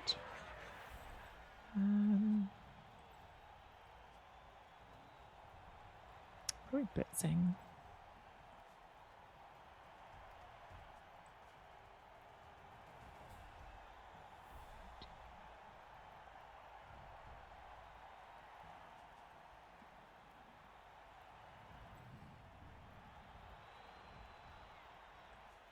This is really rowdy. I wonder if it's better just to make sure we've got a good stomp over here and not do what I was thinking of. What I was thinking of is if you do this here, you do a rush with this one, you put a Zombo there, which won't actually be a rush because these would have moved. Then you could go 2 dice into 2 dice with claws on another lizard. But by the time you've done that, you've only got one player left to go and foul this. And I wonder if it's better just to make sure we get a good foul on this. To be honest. Problem is, you don't want to hit these with a wolf because if you don't power it, you're going to get stuck. So I guess the only other option is just to blitz with the flesh golem over here, which we could do.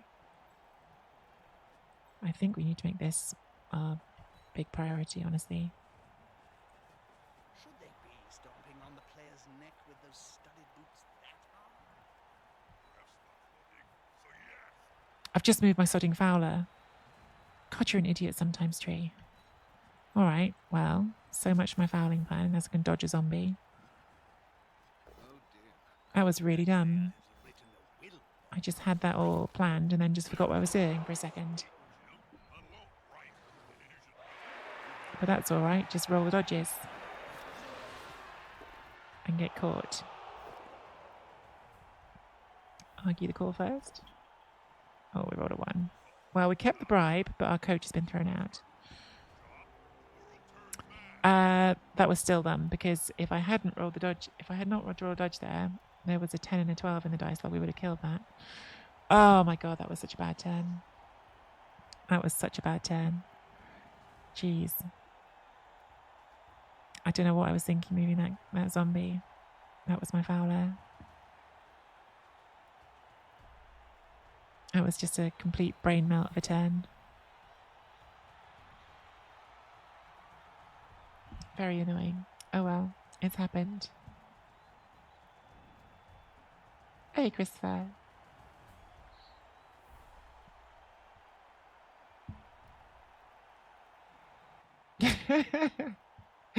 Rochelle, I hadn't thought that, but then you say it. It's a duck and not a something very close in spelling to a duck. May not be the sharpest sniper, but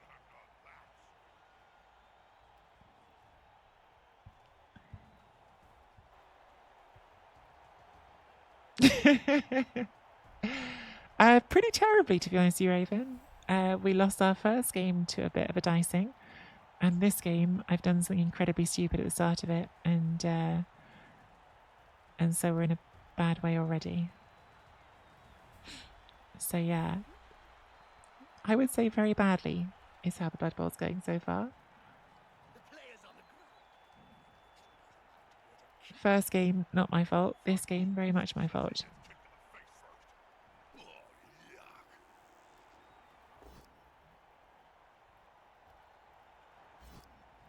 That's a natty move. Still, I'm willing to bet a good punch will have him face down in the mud.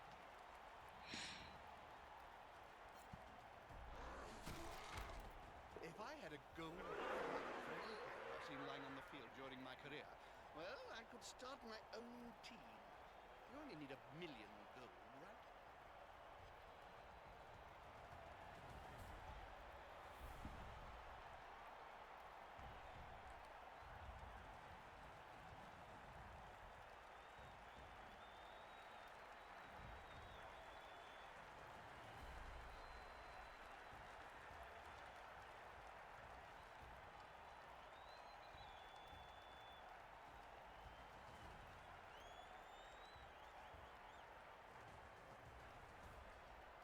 It's the problem with lizards, they can just strength body you, can't they?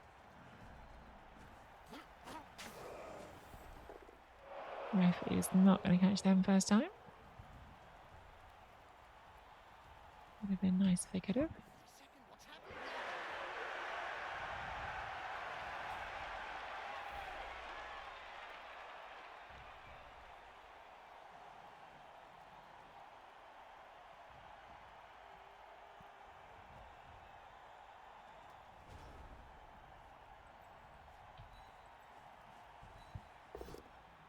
Oh my god, so many double skulls. This is going to be decisive. He seems a little stunned, doesn't he?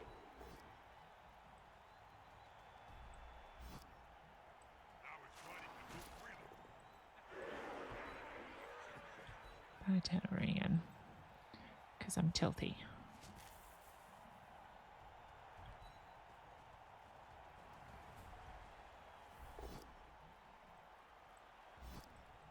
got himself out of a dangerous situation. Surrounded by adversaries like that, I hope he knows what he's doing. They're still standing.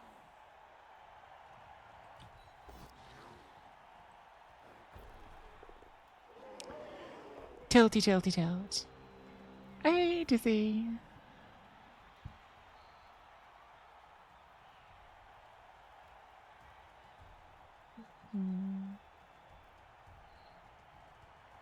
Good afternoon, mystery and fellow ladies and gentlemen in the chat. Hey, Lady LeFay. You're on this team, I think, Lady LeFay. Can't remember where.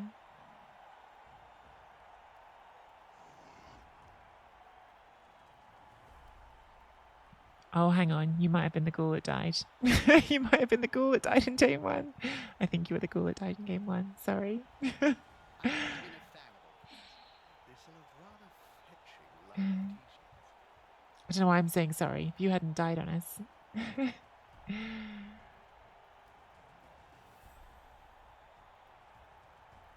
hope you're having a good morning.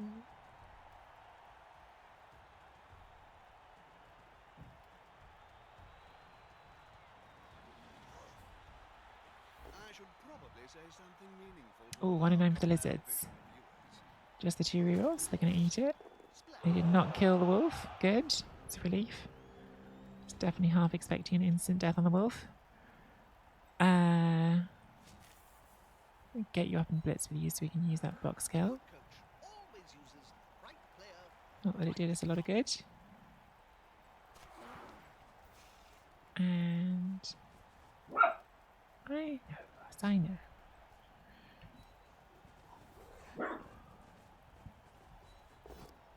How that one.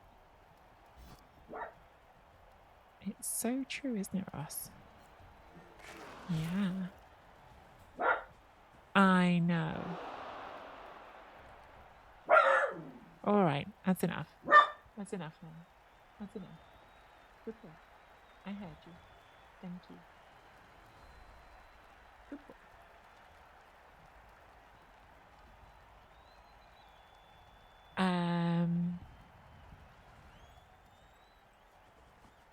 Do that rush. Make that. I don't need to make that rush. With you, make it 3 dice. Is about to get punched Get the above pow. at the same time. Get the stun. 3 dice this way. Get the pow. Get the nothing. Another player on the coach will be spitting teeth at this.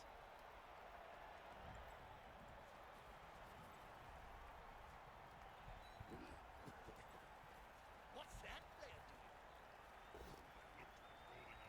doing? No power on that one. We'll stay where we are. And we will foul again. Might as well put a guard in between those two. Come on with these fouls.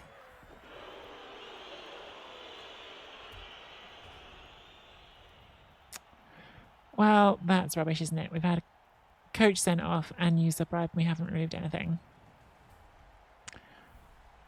Sigh. Yeah, the flying headbutt animation's good. The wolf blocking animation, I'm worried that like it looks really good, but it would look really good if it was on a casualty.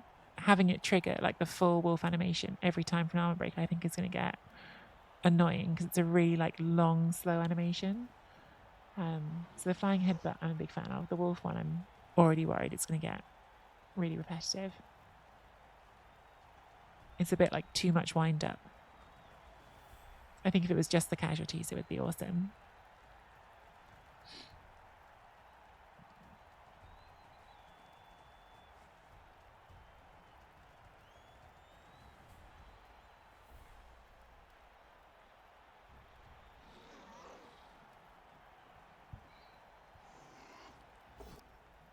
Punching the wolf, don't blame them. Rerolls into double skull. Wow. Okay, well that is unlucky, but we've rolled a lot of double skulls, so I'm glad someone else did.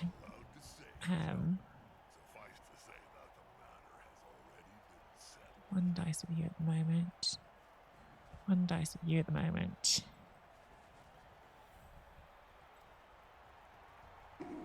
Let's pop you in there. You in there. Gives us a 2 dice. Good. Hey, we got one. That's good. Thank you for the follow. Someone. Was that Kronos? Was that you with the follow? I see you've got your first time chat. Better than that dwarf windmill punch? Yeah. Definitely. 3 dice with the flesh golem. Just a KO, but that's good. And then we can try to hit you with the wraith. Get the knockdown, that's good. Then maybe we can claw this one.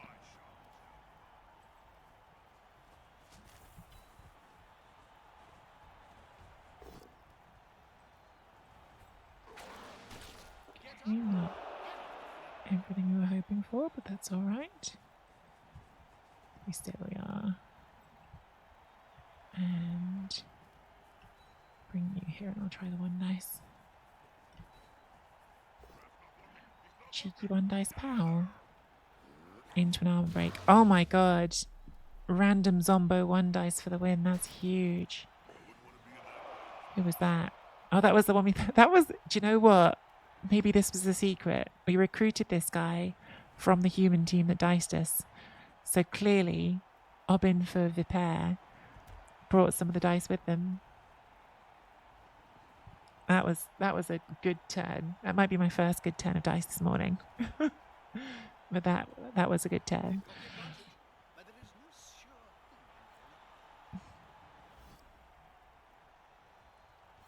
We just needed to activate the one we stole from the human team. Secret Star, Obbin for Viper.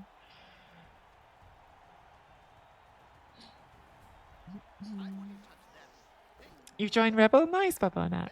That'd be awesome to have you in Big O.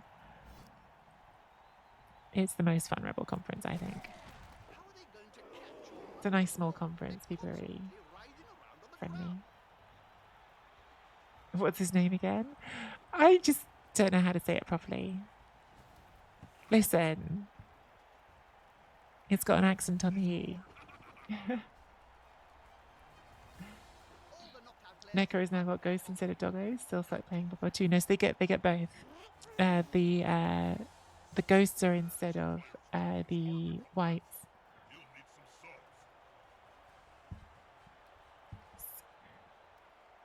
Obbin, where is it? I'm gonna keep saying his name now. Obbin for Viper. I mean, that's definitely not just like Viper, is it? It's Viper. It's got like a grave accent on the E.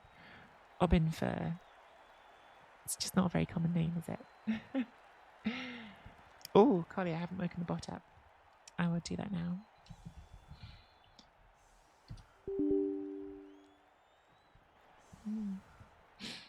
But yeah, getting them down to 4 Saurus is pretty nice. Obviously, they have scored, and scoring is going to be the challenge for our team because we still have only 1 ball carrier, and it's the wolf. But we have a numbers advantage, and we've taken out 2 of their big strong ones, so give me a second, Collie. Give me a second. I'm working on it.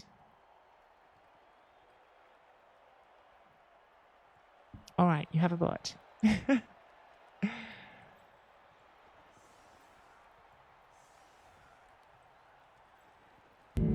Like a foghorn read with the android's boobies. memory. Boobies. Maybe you can see what happened.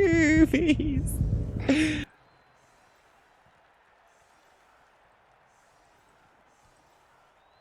Do you feel better now? Boobies. Does feel nice to be able to take a guard in the middle of the 9. That's very nice. High kick. Please catch this. It'd be very handy. Does catch it. Amazing. All right. That's a very nice start for the drive. Good job, Hargrim. Let's get this ball moving forward. Nice pow on the skin to get us started.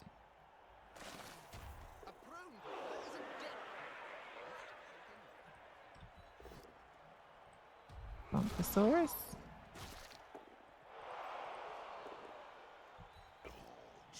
Bonk the other Saurus. Do we still gang foul here, given that we've used the bribe? We're playing a player up right now, right? So we're on we're on 10 to their 9. So if we do a foul and don't get the removal, that could put us down, back to even numbers. I think we don't foul this time. I think what we do is we save it for the second half, because if we foul now and they get KO results, that can they could just come back. Whereas if we do it in the next drive, then at least if they go out, they're not coming back.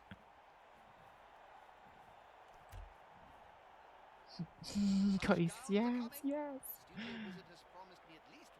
Bloodborne says there's a walrus on the foul. On the floor, you foul.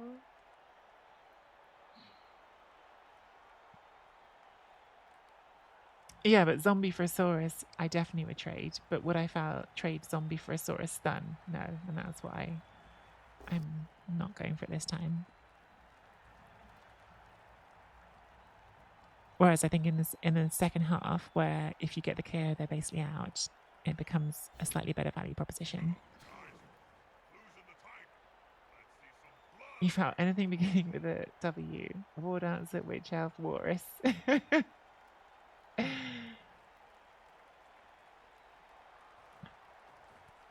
What a wanna.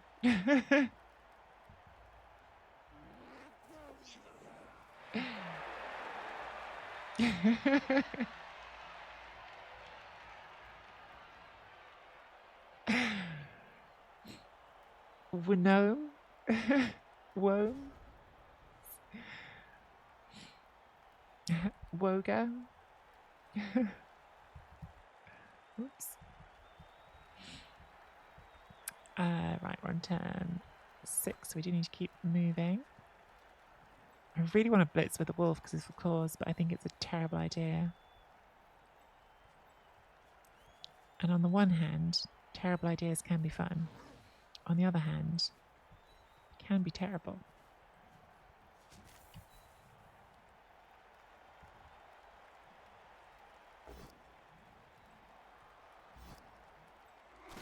Oh my god. 3 Saurus down. Yeah, okay. We're getting some very good dice here now.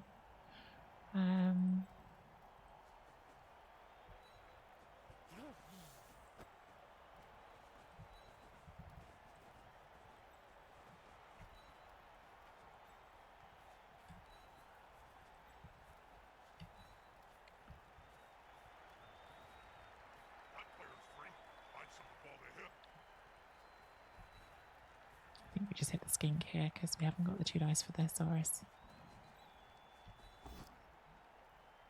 Fine.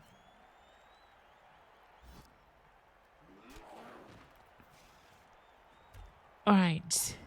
Good. 3 Saurus down. Dubious Mongoose starting the journey towards Mighty Bow. Oh my god, no double skull for the Saurus. Yeah, okay. This has been very hard dice on our opponent now. Very, very hard dice on our opponent. I'm sure I didn't pick up Mighty Bow, right? Didn't pick up Mighty Bow, but we're getting the value of it anyway.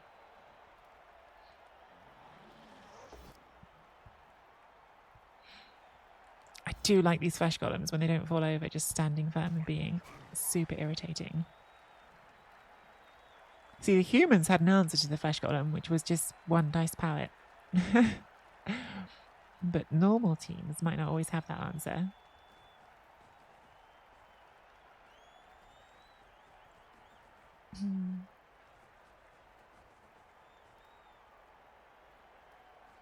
A woman.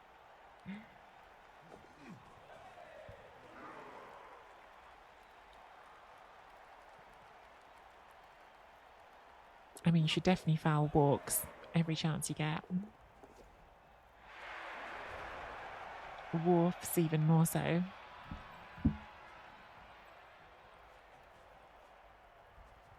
So ball, I'd like to put somewhere up like this. We need to make sure that we're going to get those things in front.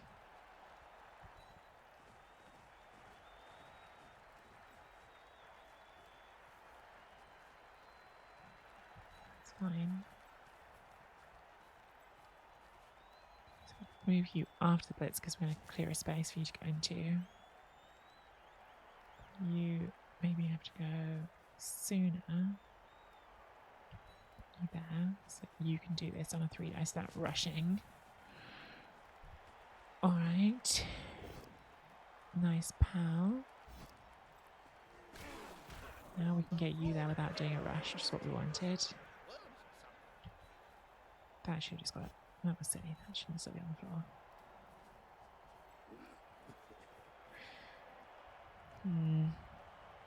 Guess I need to rush that, don't I? It's a little bit sloppy. And punished. I have to do it because otherwise that just hits us. It's annoying. I'm going to try this 1 dice because if we can get it, then we can move the flesh golem onto that one. We do get it. That's amazing. So it just means that can't just crash into the cage. It's a pain in the bum. That's a holding maneuver if ever I saw one. Thank you for the follow. Whoever that was. Kieran Chambers. Yeah, super, super rough for our opponent. 300 Saurus in the first half is a lot. It's definitely a lot.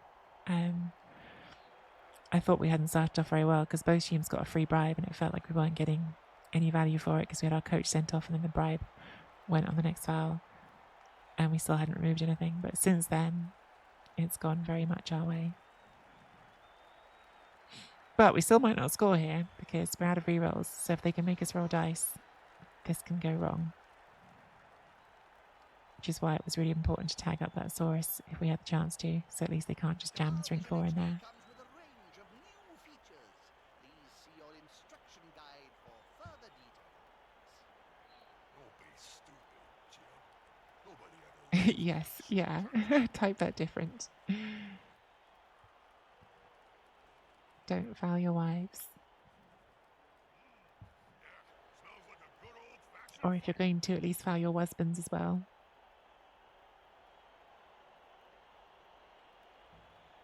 Werewolves still get agility access primary. Yes, yeah, they get agility access and general access primary. They don't get strength access primary. But of course, in this rule set, you can just save up for strength. So if you want to guarantee Mighty Bow with a Claw, you can. Or even guarantee Juggernaut. Unchanged from Blood Bowl 2. They might be 5,000 more expensive. But other than that, I think you're right.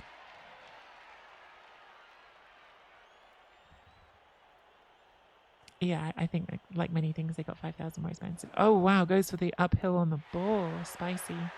Gets the push. I thought they were just going to hit a corner and base the ball, but they didn't. They went for all the marbles. It's fair enough, really, isn't it? Because Skinks always got that 8 out of 9 chance to get into the cage. And then the hit uphill. I choose violence. Because obviously both down is a good outcome for them there. So they've got like a 1 in 4 chance of getting us down. It's not bad at all.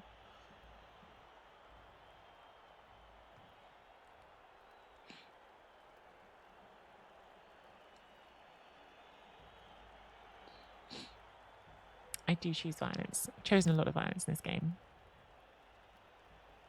Goes the block hit 1 dice. Makes sense, but does not get us, luckily.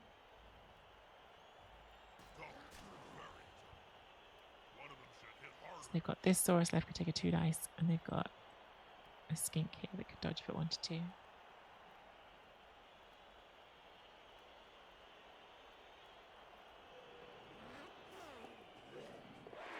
Yep, I like that. I think that's a good decision. It's definitely made my life a little bit more complicated. By adversaries like that. I hope he knows what he's doing. So we can 3 dice that one.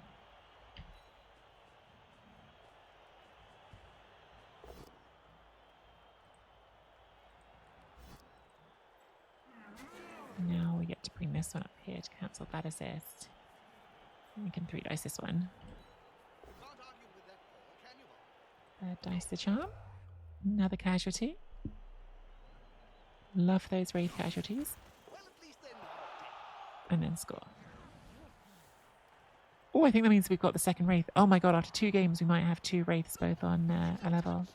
That's incredible. Because I think that gets that to 6 SVP. Having 2 guard wraiths after 2 games would be amazing.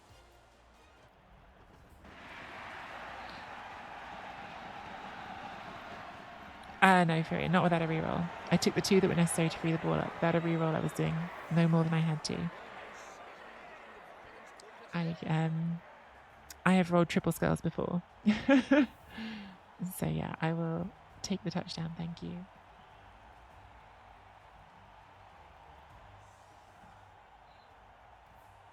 Especially because, yeah.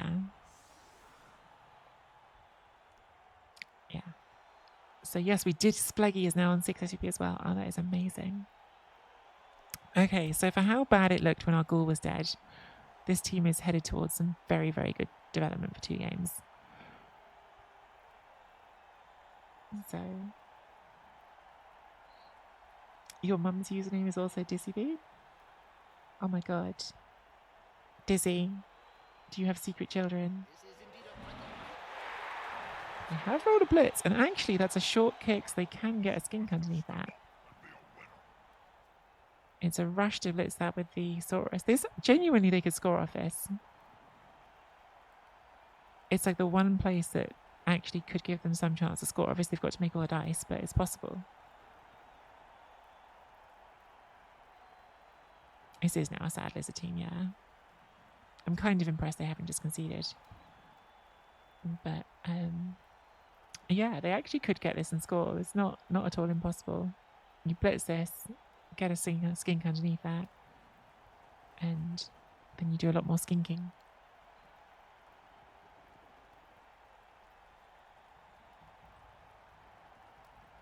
Yeah, you could blitz it with the 3 skinks. And so you're trading the 2+ GFI for a 1 in 9 risk on the block. Oh, they're not doing that, they're going for the block. Makes a GFI. And good thing they got block skill. Gets a removal as well. And now they try to catch it.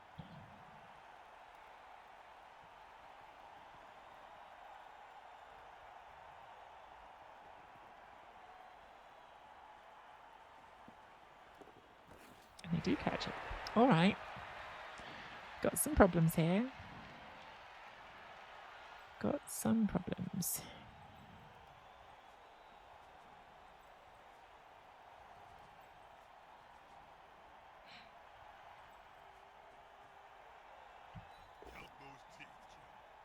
Don't like starting with that, but I feel like I had to do what we want to do.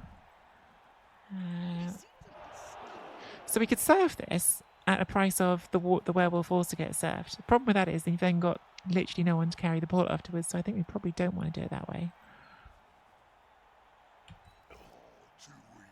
I think we want to take the hit with a wraith instead.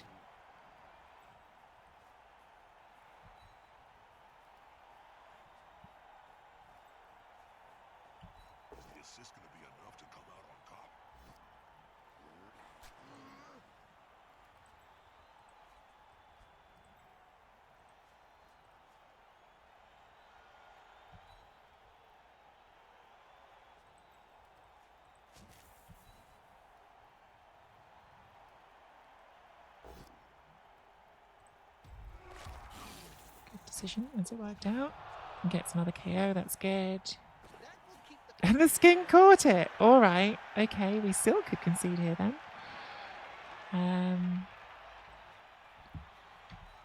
It's not great for us, is it? I guess we just got to keep the ball for safety here.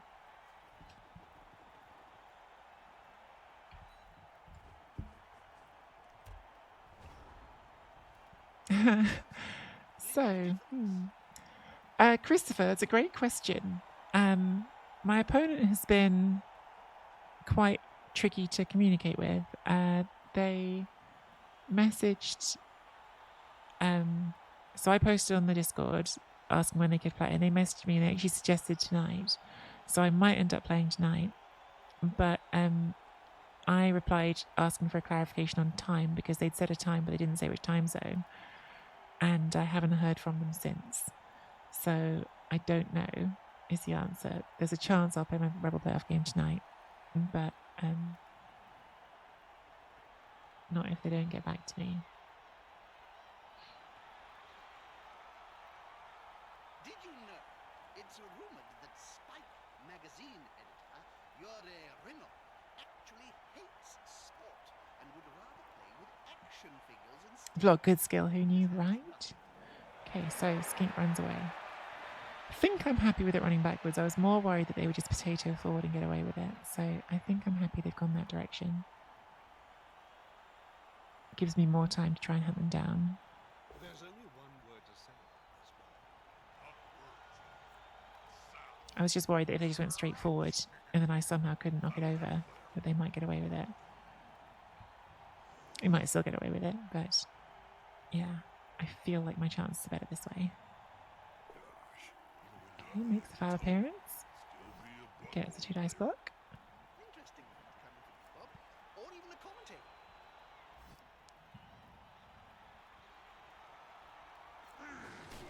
It's the armor break, not the removal. Okay. Alright, so we've got one free Saurus.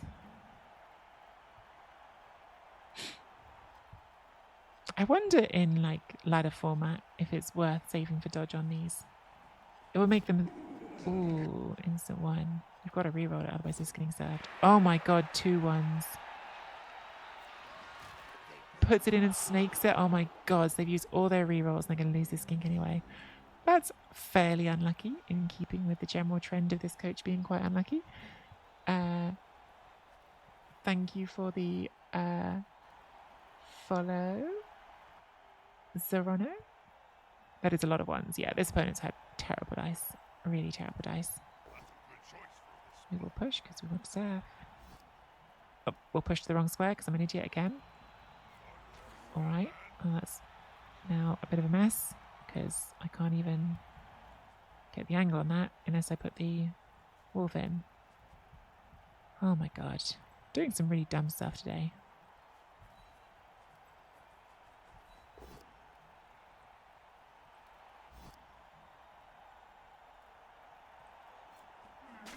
Doing some really, really dumb stuff. Unity is strength.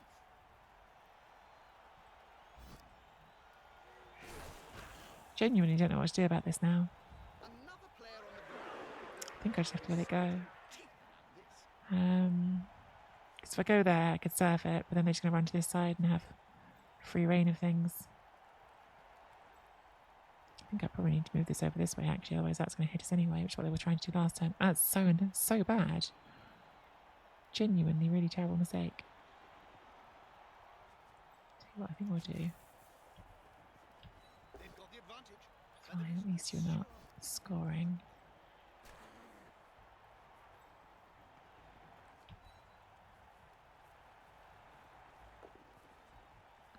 Now I've got this one that's got to get up. And then 3, 4, 5, 6, 7, 8.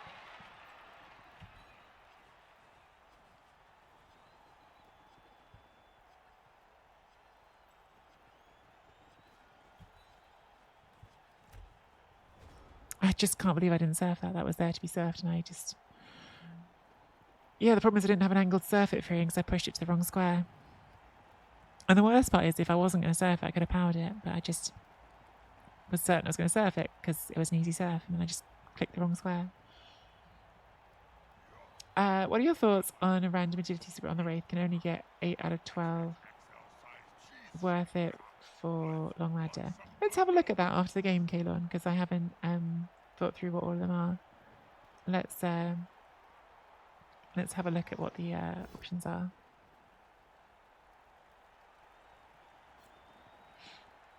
The problem is my instinct is that it's bad because they're really hard players to level, and so it's more about the like you can't afford to cycle them because they're such a pain to get the skills. That's my first instinct. If you could cycle them quickly and keep earning the SVP, then that sounds more likely to be good.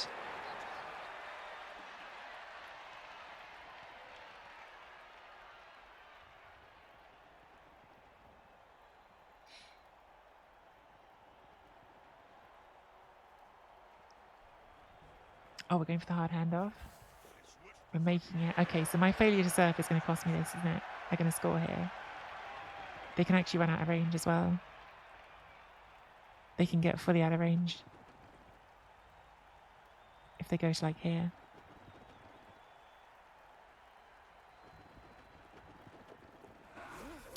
Luckily for me, my opponent has not got dice. So my terrible mistake is not punished. I should say yet, because there's still time, right? There's still time for a punishment.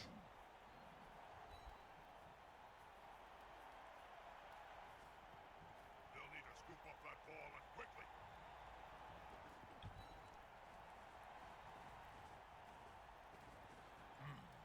I wonder how fast they'd be after I Push here. Don't even have an angle surf, so let's not worry about that then. So good.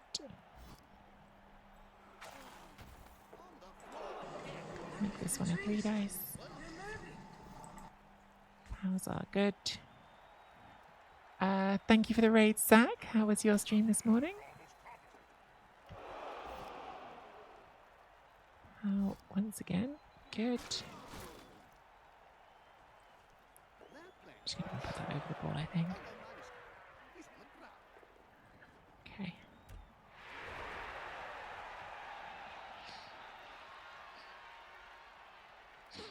Yeah, I got off the hook that one, Furion. I've been very lucky in this game. I've not played this game well at all.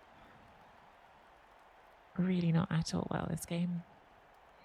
It feels very Blood Bowl that I've played really badly in this game and I'm getting away with it. Where last game I felt like I probably played better and got less for it. How are they going to catch and handle the bird? They're constantly writhing around on the ground. Sensible choice just to base up my 1 ball carrier. And do you now, just with a skink, just try to do all the dice and pick it up, see what happens, or do you try to get them to safety? That one goes backwards.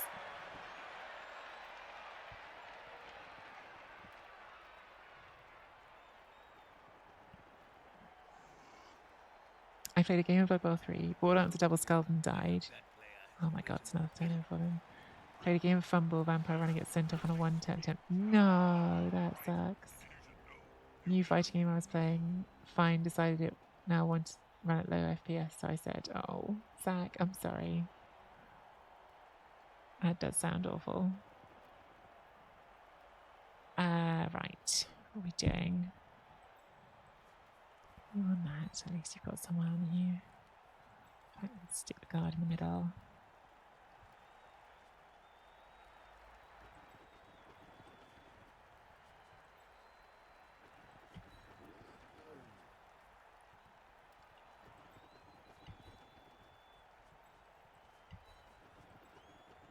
We've got to try the claw here, right?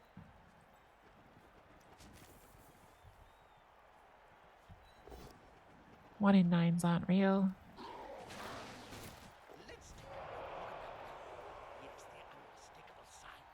The player's eyes rolling up into his head. Out for some time.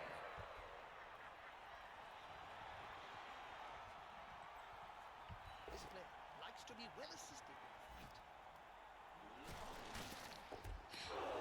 Yeah, I'd be very frustrated if I was my opponent. I would be very frustrated if I was my opponent. I'd be like, really? Like, things have been not very fair to them. But yes, we have now removed 4 Saurus as well as 3 skinks. I'm still making remarkably hard work of it, given all that, to be honest. Given the situation, I'm making it harder work than it should be. So, just keeping things interesting. Oh, Kieran, I didn't realise you were our opponent. Oh god, I saw you coming earlier and I didn't realise that was you. I'm so sorry. I didn't connect those dots. There you go, there's something back. I actually didn't even count that. I thought that was a filled area, so yeah. Loner uphill, gets a double powers. Gets the armor break. This could be enough to secure the draw, because that's my ball carrier.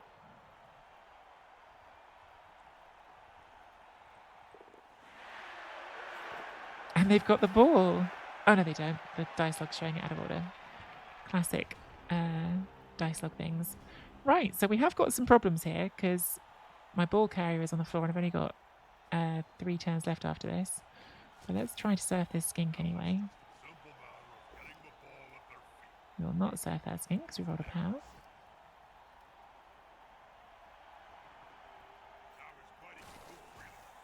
I'm going to have to try to pick up on a zombie, aren't I?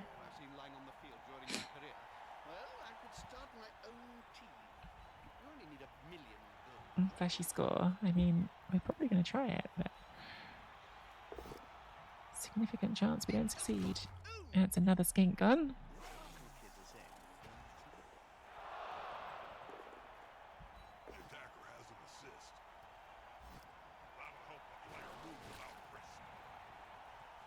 I feel like I need to foul this skink so it doesn't just and ruin our day again.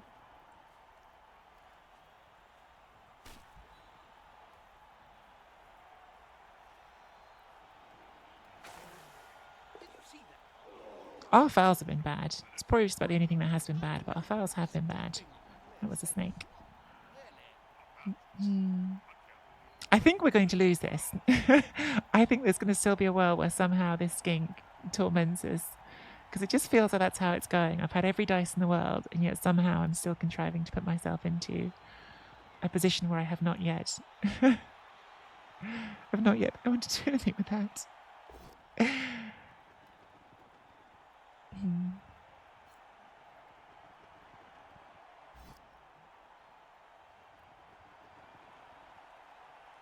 call. Intimidation is the key. Strength and I'm sorry I didn't realise that was you, Kieran, as well. You did come and say hi, and I just didn't put the two and two together. I thought it was just someone saying hi. I didn't realise it was you.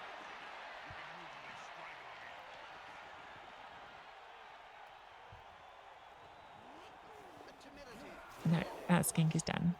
So now there are no skinks. Okay. You just cut. Move that way. Who's down over that?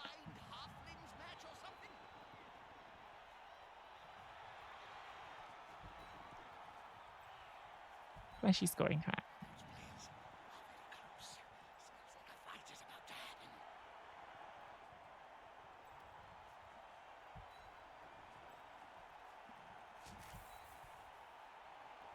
That's a good choice for this spot.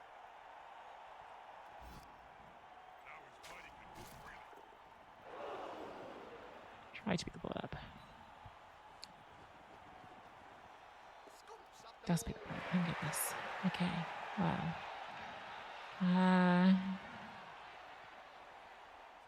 3, 4, 5, 6, 7, 8. I'm just going to have to risk being somewhere where you can sack me, aren't I? Otherwise I won't move forward enough. Am I from here?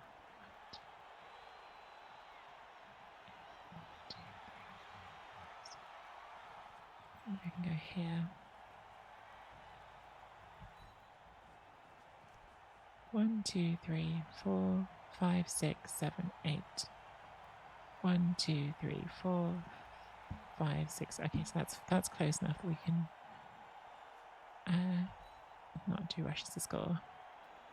All right. What a grind! What an absolute grind! Movement 8 is very nice to have, isn't it? Movement 8 just makes even being in a terrible position on terms of position on the pitch not terrible. Obviously, like, the game state is amazing because their team's out of the way, but in terms of being far back, movement 8 means you can just cover that ground still.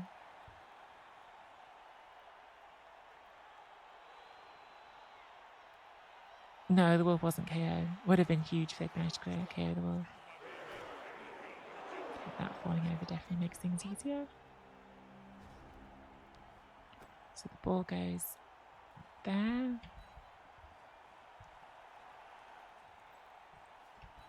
You go there. Make that screen there. Put in the way.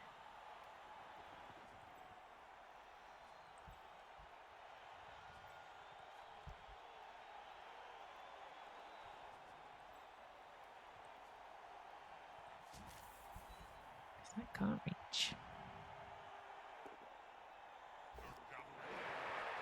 Just a 1 dice power to finish the job.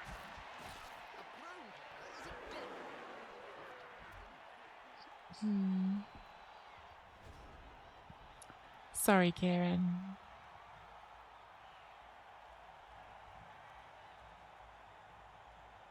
Why stop there? You just have to close your eyes, block your nose, look towards above, and cover your nose.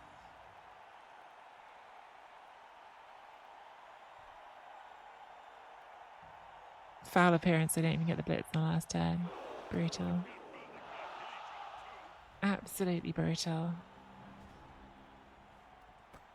think Kieran might not be able to hear me right now because I've just seen my things on an ad break. But I am sorry.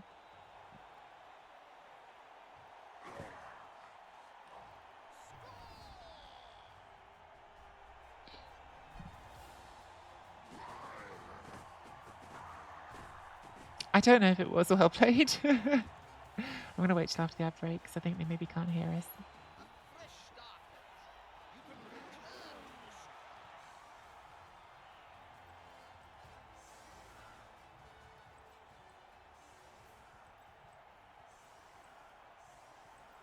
I'm going to set up for the timeout just in case.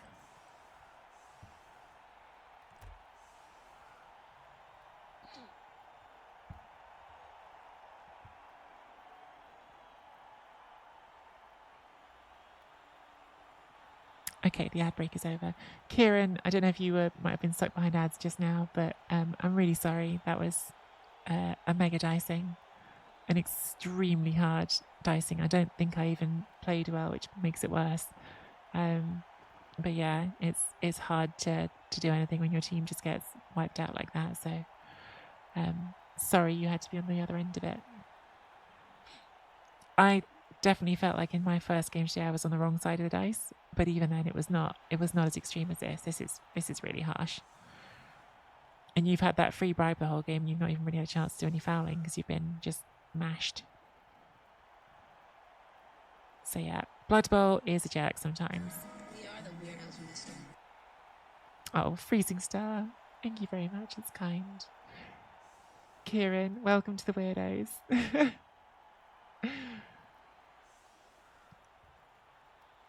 Thank you, Freezing Star. A legend of the community with all those gift subs.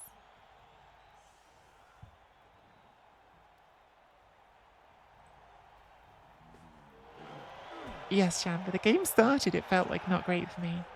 And then it became great for me. It started, from my perspective, quite rough, but very quickly it became absolutely incredible.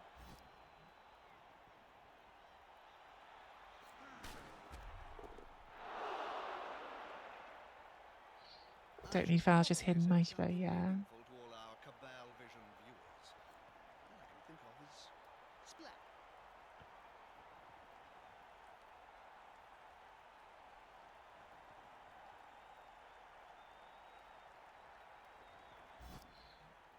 Glad you can help level up your team. I'm sorry. I'm sorry. Blood Bowl's a jack. Hey, Lionhouse.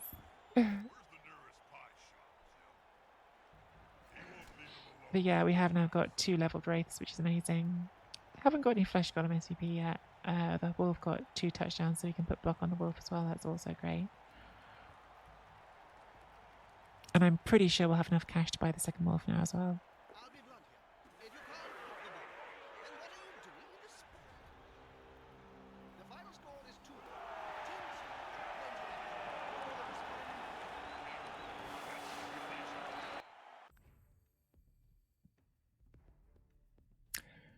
There you have it. We even got 2 levels on the blood pass. It's exciting. Zombie Lineman Chris Frozen, who got sent off on turn 1, I think, gets the MVP.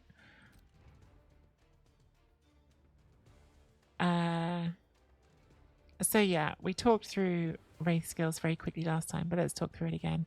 Well, let's tell you what, let's have the conversation. Thank you again for the game, Kieran, first of all, and sorry one last time. But I don't know if you're continuing that team or restarting. I hope that the Blood Bowl goes better for you next game, whatever happens. So Kalon was asking about, could you take a random agility skill on this hoping for defensive? And I think it's a really interesting proposition because, of course, this ladder, we have a TV cap of 1.7 million. So you do want to save SVP where you can. Definitely makes it worth thinking about. But let's go through what options we would get if we rolled secondary random, which we could do now because we've got 6 SVP. Catch you can't get because you've got no hands. Diving tackle, that's actually looks like a pretty good hit to me. So yeah, diving tackle would be a nice one because you can combine that with sidestep. It becomes a very annoying piece to put on ball carriers. Leap terrible because you're leaping with edge 3+. It's not generally going to be good. Sneaky Git, pretty bad. It's just not really the job you want that doing on the team. You've got other pieces you need to foul with. Defensive is probably your ideal hit because eventually that means you'd have a guard defensive sidestepper, which would be extremely annoying to deal with. Dodge, also a really good hit because block, dodge, sidestep, great combo. Diving catch you can't get. Safe pair of hands you can't get. Sprint, not great. I mean, eventually if you combine it with sure feet, I guess it's okay, but it's not really doing a good job for you. Sure feet, it's fine, gives you better movement, but it's not good for 20,000. I think it's not good.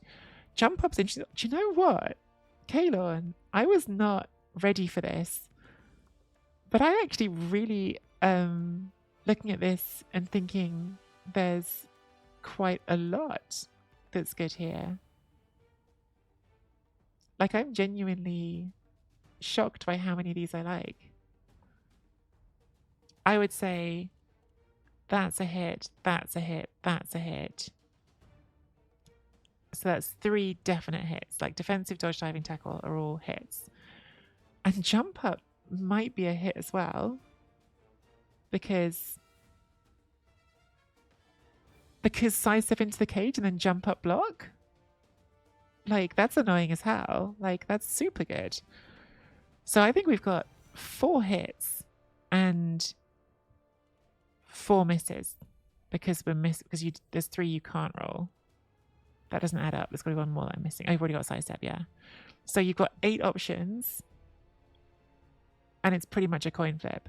The problem is, as Rightful says, if you miss, you pretty much have to fire and replace it.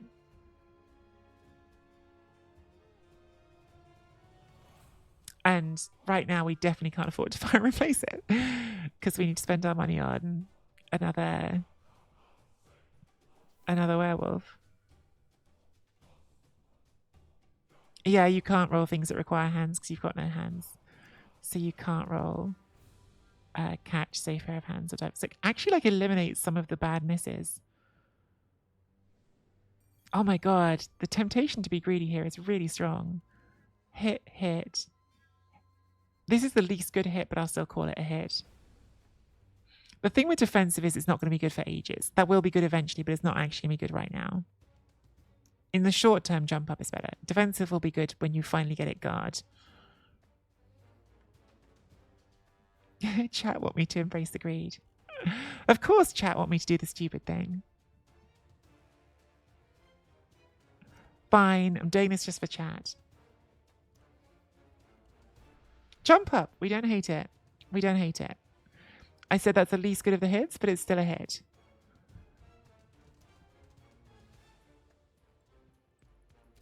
We could have had 2 guard. Instead, we've got a jump up piece. I can live with that. I'm okay with it. So let's look at the werewolf skills.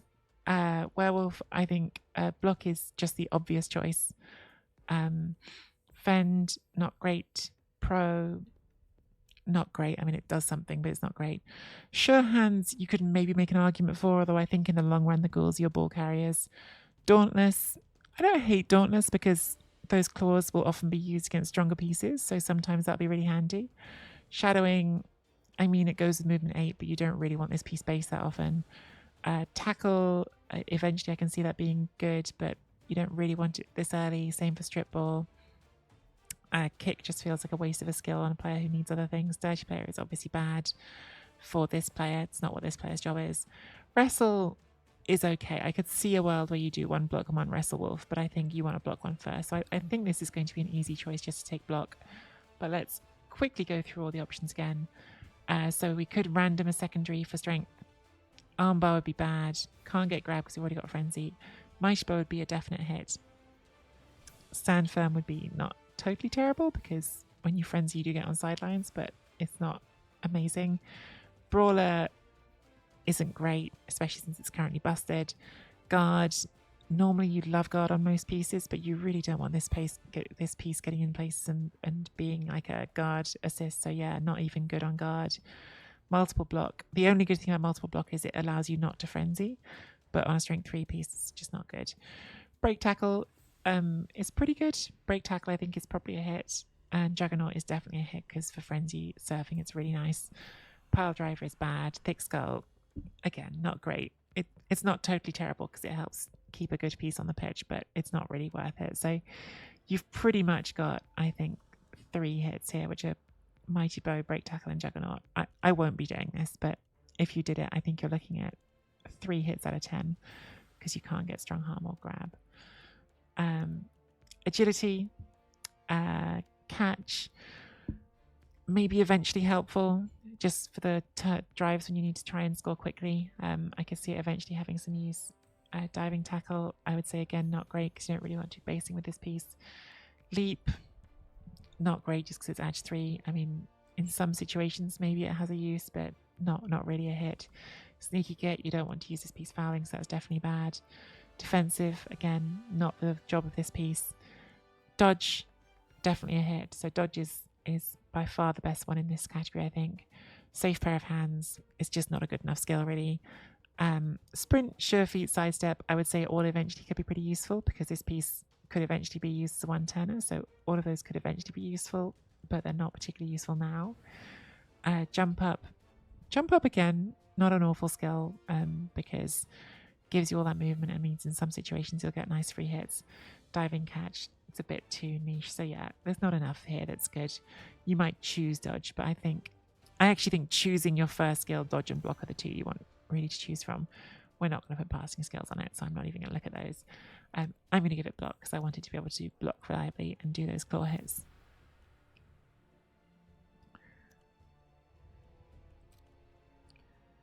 I do think we can random general on zombies because they're cheap throwaway pieces. So I think looking at the zombie, block, clearly a hit. Fend, you don't hate it on alignment for 10,000, it's fine. Pro, again, for 10,000 is fine. Sure hands is not good. Dauntless for 10,000, I think there's situations where that will do the good things for you. Frenzy's probably pretty bad. Shadowing's obviously very bad. Tackle, not great, but there's situations against elves that could help. Dirty Player is, I think, your dream hit. That's the ideal. Kick, pretty useful to have on the team for 10,000. Strip Ball, not good. Wrestle's pretty okay. So we'll random a general on this. Chris Froz in. And we get sure hands, so we get one of the worst ones. Oh well. We'll cycle that eventually, but for now we'll just have that hang around. And then we will buy our second werewolf.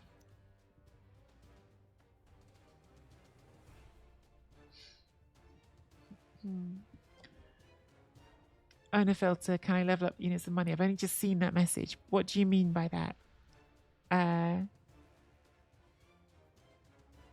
don't understand the question. Are you asking me, can you level things up on my stream? Or are you asking, can you do it in your team? I'm not sure I understand the question.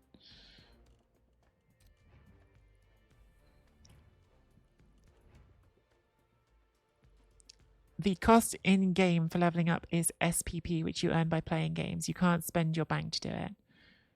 In the game, you have to earn these SPP, which are like experience points. And then you can...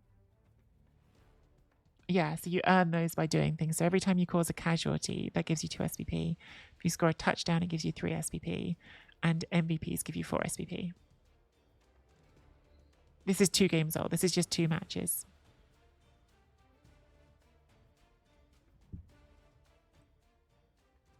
We've been quite lucky on some of our SPP though, so don't necessarily expect to get this match right away. Especially not on the good players.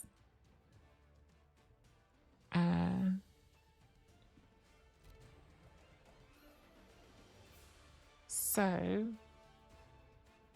we need a new werewolf name, and so Salty Salt is top of the list.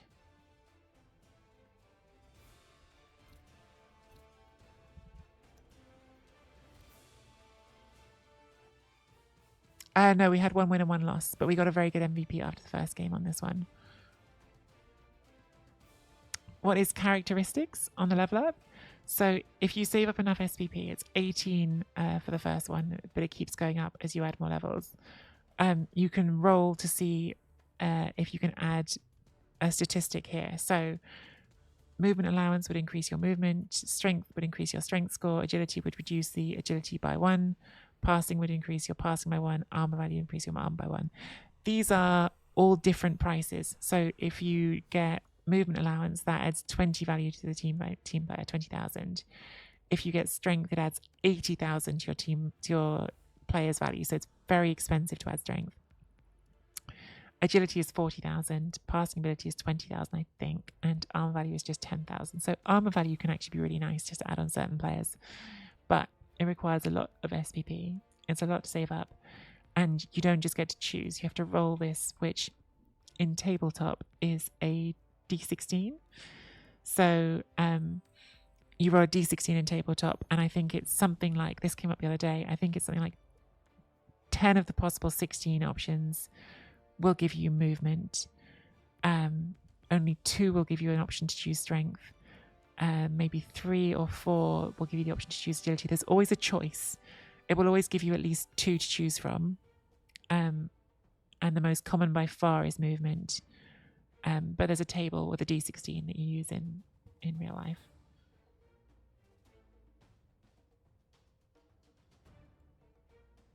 Would I ever do characteristics? Yeah, on some players. So I think in general on this team, eventually you could definitely save for movement or agility on your wolves and your ghouls, I think would be the obvious choices. I could see a scenario where once you've got block and guard on the 2 golems, you might save for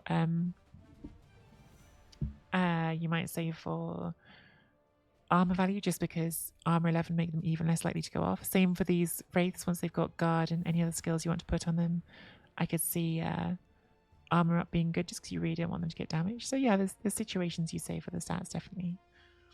On wood elves, I save for them on war dances all the time, and also on the catchers generally. You'd like to get a movement up catcher.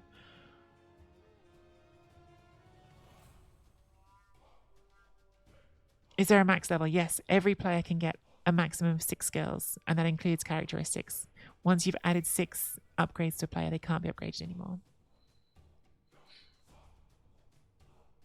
But each level costs you progressively more and more SPP. So like your first level is 6 for a chosen primary. Like they all have different costs. So at the first level, 6 experience points gets you a chosen primary, or 3 gets you a random one. Secondaries are twice as much, so it would be random on a 6 SPP or chosen on a 12, and then the characteristic starts at 18. But every time you add a level, so this is a starting player with no skills, so it's 6 to choose, 12 to choose, 12 to choose, 18 to choose. If we go look at one of the players who's already got a level added, to add a second level, now it's 8 to choose, or 14 to choose a secondary, or 20 for the characteristics. They keep getting more expensive every time you add a skill. That's how it works. Also, I've been going on for a bit, and I never said, if you're watching on YouTube, that'll be the end of the YouTube video. I think I might bundle the first 2 games this run together and have like a big mammoth YouTube to start the new season. So yeah, if you're watching on YouTube and you're enjoying the content, don't forget to leave a like and subscribe.